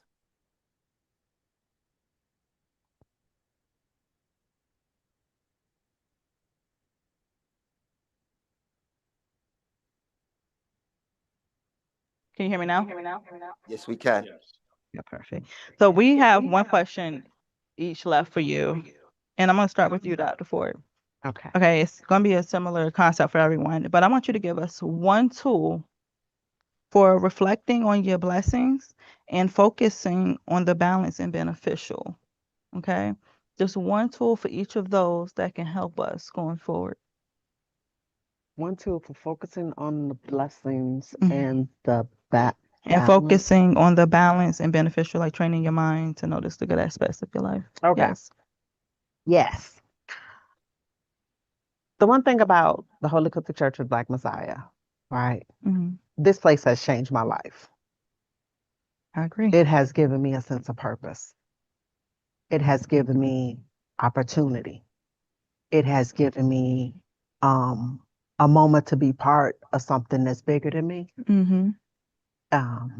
It has allowed me to make friends who are in their right state of mind. That's right. Right. It has allowed me to travel. It has created a family that I never saw coming. It had, and I don't really treat them good at sometimes. We love you. Oh, it has done so many things. So the key is realizing that this planet, when we think of our thoughts, Mhm. we have like anywhere from 5 to 60,000 thoughts a day. And 80% of those thoughts are negative. Mm. And out that 80%, 95% are repetitive. Mhm. So our goal here, the Holy Catholic Church, of why we have to learn everything new and be born again, like the scriptures say, is we have to learn to balance out that negativity and move towards the positive end. Okay. Because as Black people, we've been on a negative scale for so long. Mhm. We have to start doing those positive things just to balance out the couture of our genetics. Okay. And so just doing what I just did right now. Say it. Tell somebody. Tell somebody why your life is good. Calhoun Uncle, I want you to give us one tool for expressing your gratitude and for remembering the difficult times, the challenges and lessons that we've learned. Wow. I kind of reiterate what Dr. Ford is saying in terms of speaking out loud about what it is you are grateful for. Um, I think it's important to say to people that you know and love that, hey, I appreciate you. You know what I'm saying? Or even in the moment, if they're doing something to assist you, or maybe they regularly, pick you up to go to work. Like, you don't want to get a spirit of entitlement. So you want to say to that person, listen, man, I know I don't have to say this, but I really appreciate you coming to get me every morning. You're like, shut up, fool. I got to pass you to go to work. Like, no, but for real. Like, you don't have to stop. You know what I'm saying? It's like I was saying earlier. I don't have to be on these events or these programs. I don't take for granted because I'm a Calhoun or yeah, Basescu just automatically put me up here. I don't think that way. Mm-hmm. I'm always grateful to have an opportunity to share. You understand what I'm saying? And so I think as far as a tool is concerned, is making yourself say it out loud, because oftentimes we think it, but we don't necessarily say it out loud to the people that need to hear it. Mm. Because how many times have you done something and you don't really know how people felt about what you did? Maybe you brought some food to somebody, or maybe you dropped somebody over here, or but you don't know because they didn't say nothing. So you're like, okay, I guess they, we don't want to be the people who leave people stranded when it comes to understanding how we made them feel. You know what I mean? Like I think it's important to say it out loud, and that helps you to be mindful about what it is that people are doing for you. I pray that answers your question. Yes. And Kahun Matu, I want you to give us a tool for practicing daily gratitude and being mindful of your surroundings. Well, I'm going to say, because I'm so glad none of you said this. I was sitting there going, oh, please don't say it. Please don't say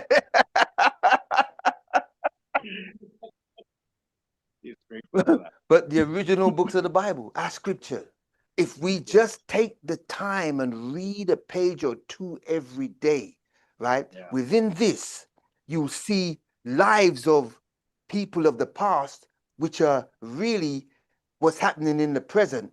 So you can retrace the what? The past. You can what? Blueprint the present and foretell the future. You get what I'm saying? So we can see what's happening by just taking the time to study our scriptures and read our scripture, and we can see what's coming. A lot of the times we don't know what's coming because we just don't see the whole picture. And by analyzing and reading the scriptures that we begin, our original books of the Bible, and read it, understand it, make it become part of you. We always teach that you don't study the scripture becomes part of you, it studies you. So as you read it, it becomes a part of you. And when you open your mouth, the scripture comes out. So as you think, the scripture comes, and that is that tool that we're going to use in order that we're going to always be grateful to Anere and all the guardian angelic hosts, because they're always in there. We're going to be always grateful to all our ancestors. They're always in there. We're going to be grateful to our parents, our children, our brothers, our sisters, our members. We're going to be grateful to everyone that touches us, everyone that influences us, giving us a right influence, a good influence. We're going to be grateful for that. So the original books of the Bible is the one tool that I say we all need to embrace and read and study on a daily basis. Amen. Amen. And so that was You can hear you. okay. And so as we wrapping up this segment, I want to touch on that. We went over self-efficiency. I want to first and give thanks to everyone that was here, part of this segment. Thank you, Kahun Mantu. Thank you, Kahun Uncle. And thank you, Dr. Ford. This was a great segment. We went over a lot. We've learned a lot. And I pray that everyone who has tuned in and who will tune in, that you take from it, not just what was said in this segment, but also what was said in segment 1, which was self-efficiency, that strength, the optimism, the unity of purpose. Segment 2, it hit on the myth of emotional regulation, taking a step backwards to go forward, the Sankofa, the illusion of stress management, the power of self-awareness. And as we just wrapped up, living with gratitude. I want everyone, whether you're listening now or you go back, and please go back and, come back and listen to it, play it over and over.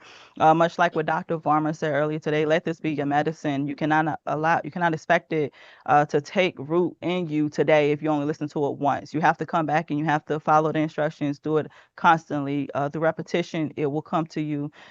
Like we always say, you don't learn a tonism learns you, and that applies in everything that we do. So I want to thank everyone. Thank y'all for having me. And with that, namastu. Namastu. Namaste. That has been Revamp 2025, brought to you by the Tree of Eternal Life stores, as well as the Moment of Joy Be a Better You Foundation. If you are a person who's tuned in today, we want to thank you for joining us. Thank you for taking the early part of your day for those in the U.S. and the Caribbean islands, and the middle of your afternoon for those of you in the United Kingdom, and some of you in the evening in the UAE, parts of West Africa and Southern Africa. We're grateful that you joined us. We're grateful you chose to be a part of this moment of learning. I'm Rev. Dr. A.J. Varma, and this has been an honor to be a part of this event. This has been an honor to be a part of this moment. This has been an honor to be a part of this growth, to see this religion of ours begin to spread all around the world, and to see people taking interest in what we have to offer. If you are a person going through any type of mental issues, we always recommend consulting a counselor, licensed, licensed psychologist, but make sure they're melanated, not just in their appearance, but in their thinking, so that what they'll be offering you will be something that will be to your betterment. For those of you who will watch this message or who are watching with us right now live from all around the world, take what we've discussed today and begin to add resilience to your revolutionary thinking. This has been Revamp 2025, the Resilience Revolution. We look forward to you being a part of all that we do here at the Holy Coptic Church of the Black Messiah, the Journey Home Group International.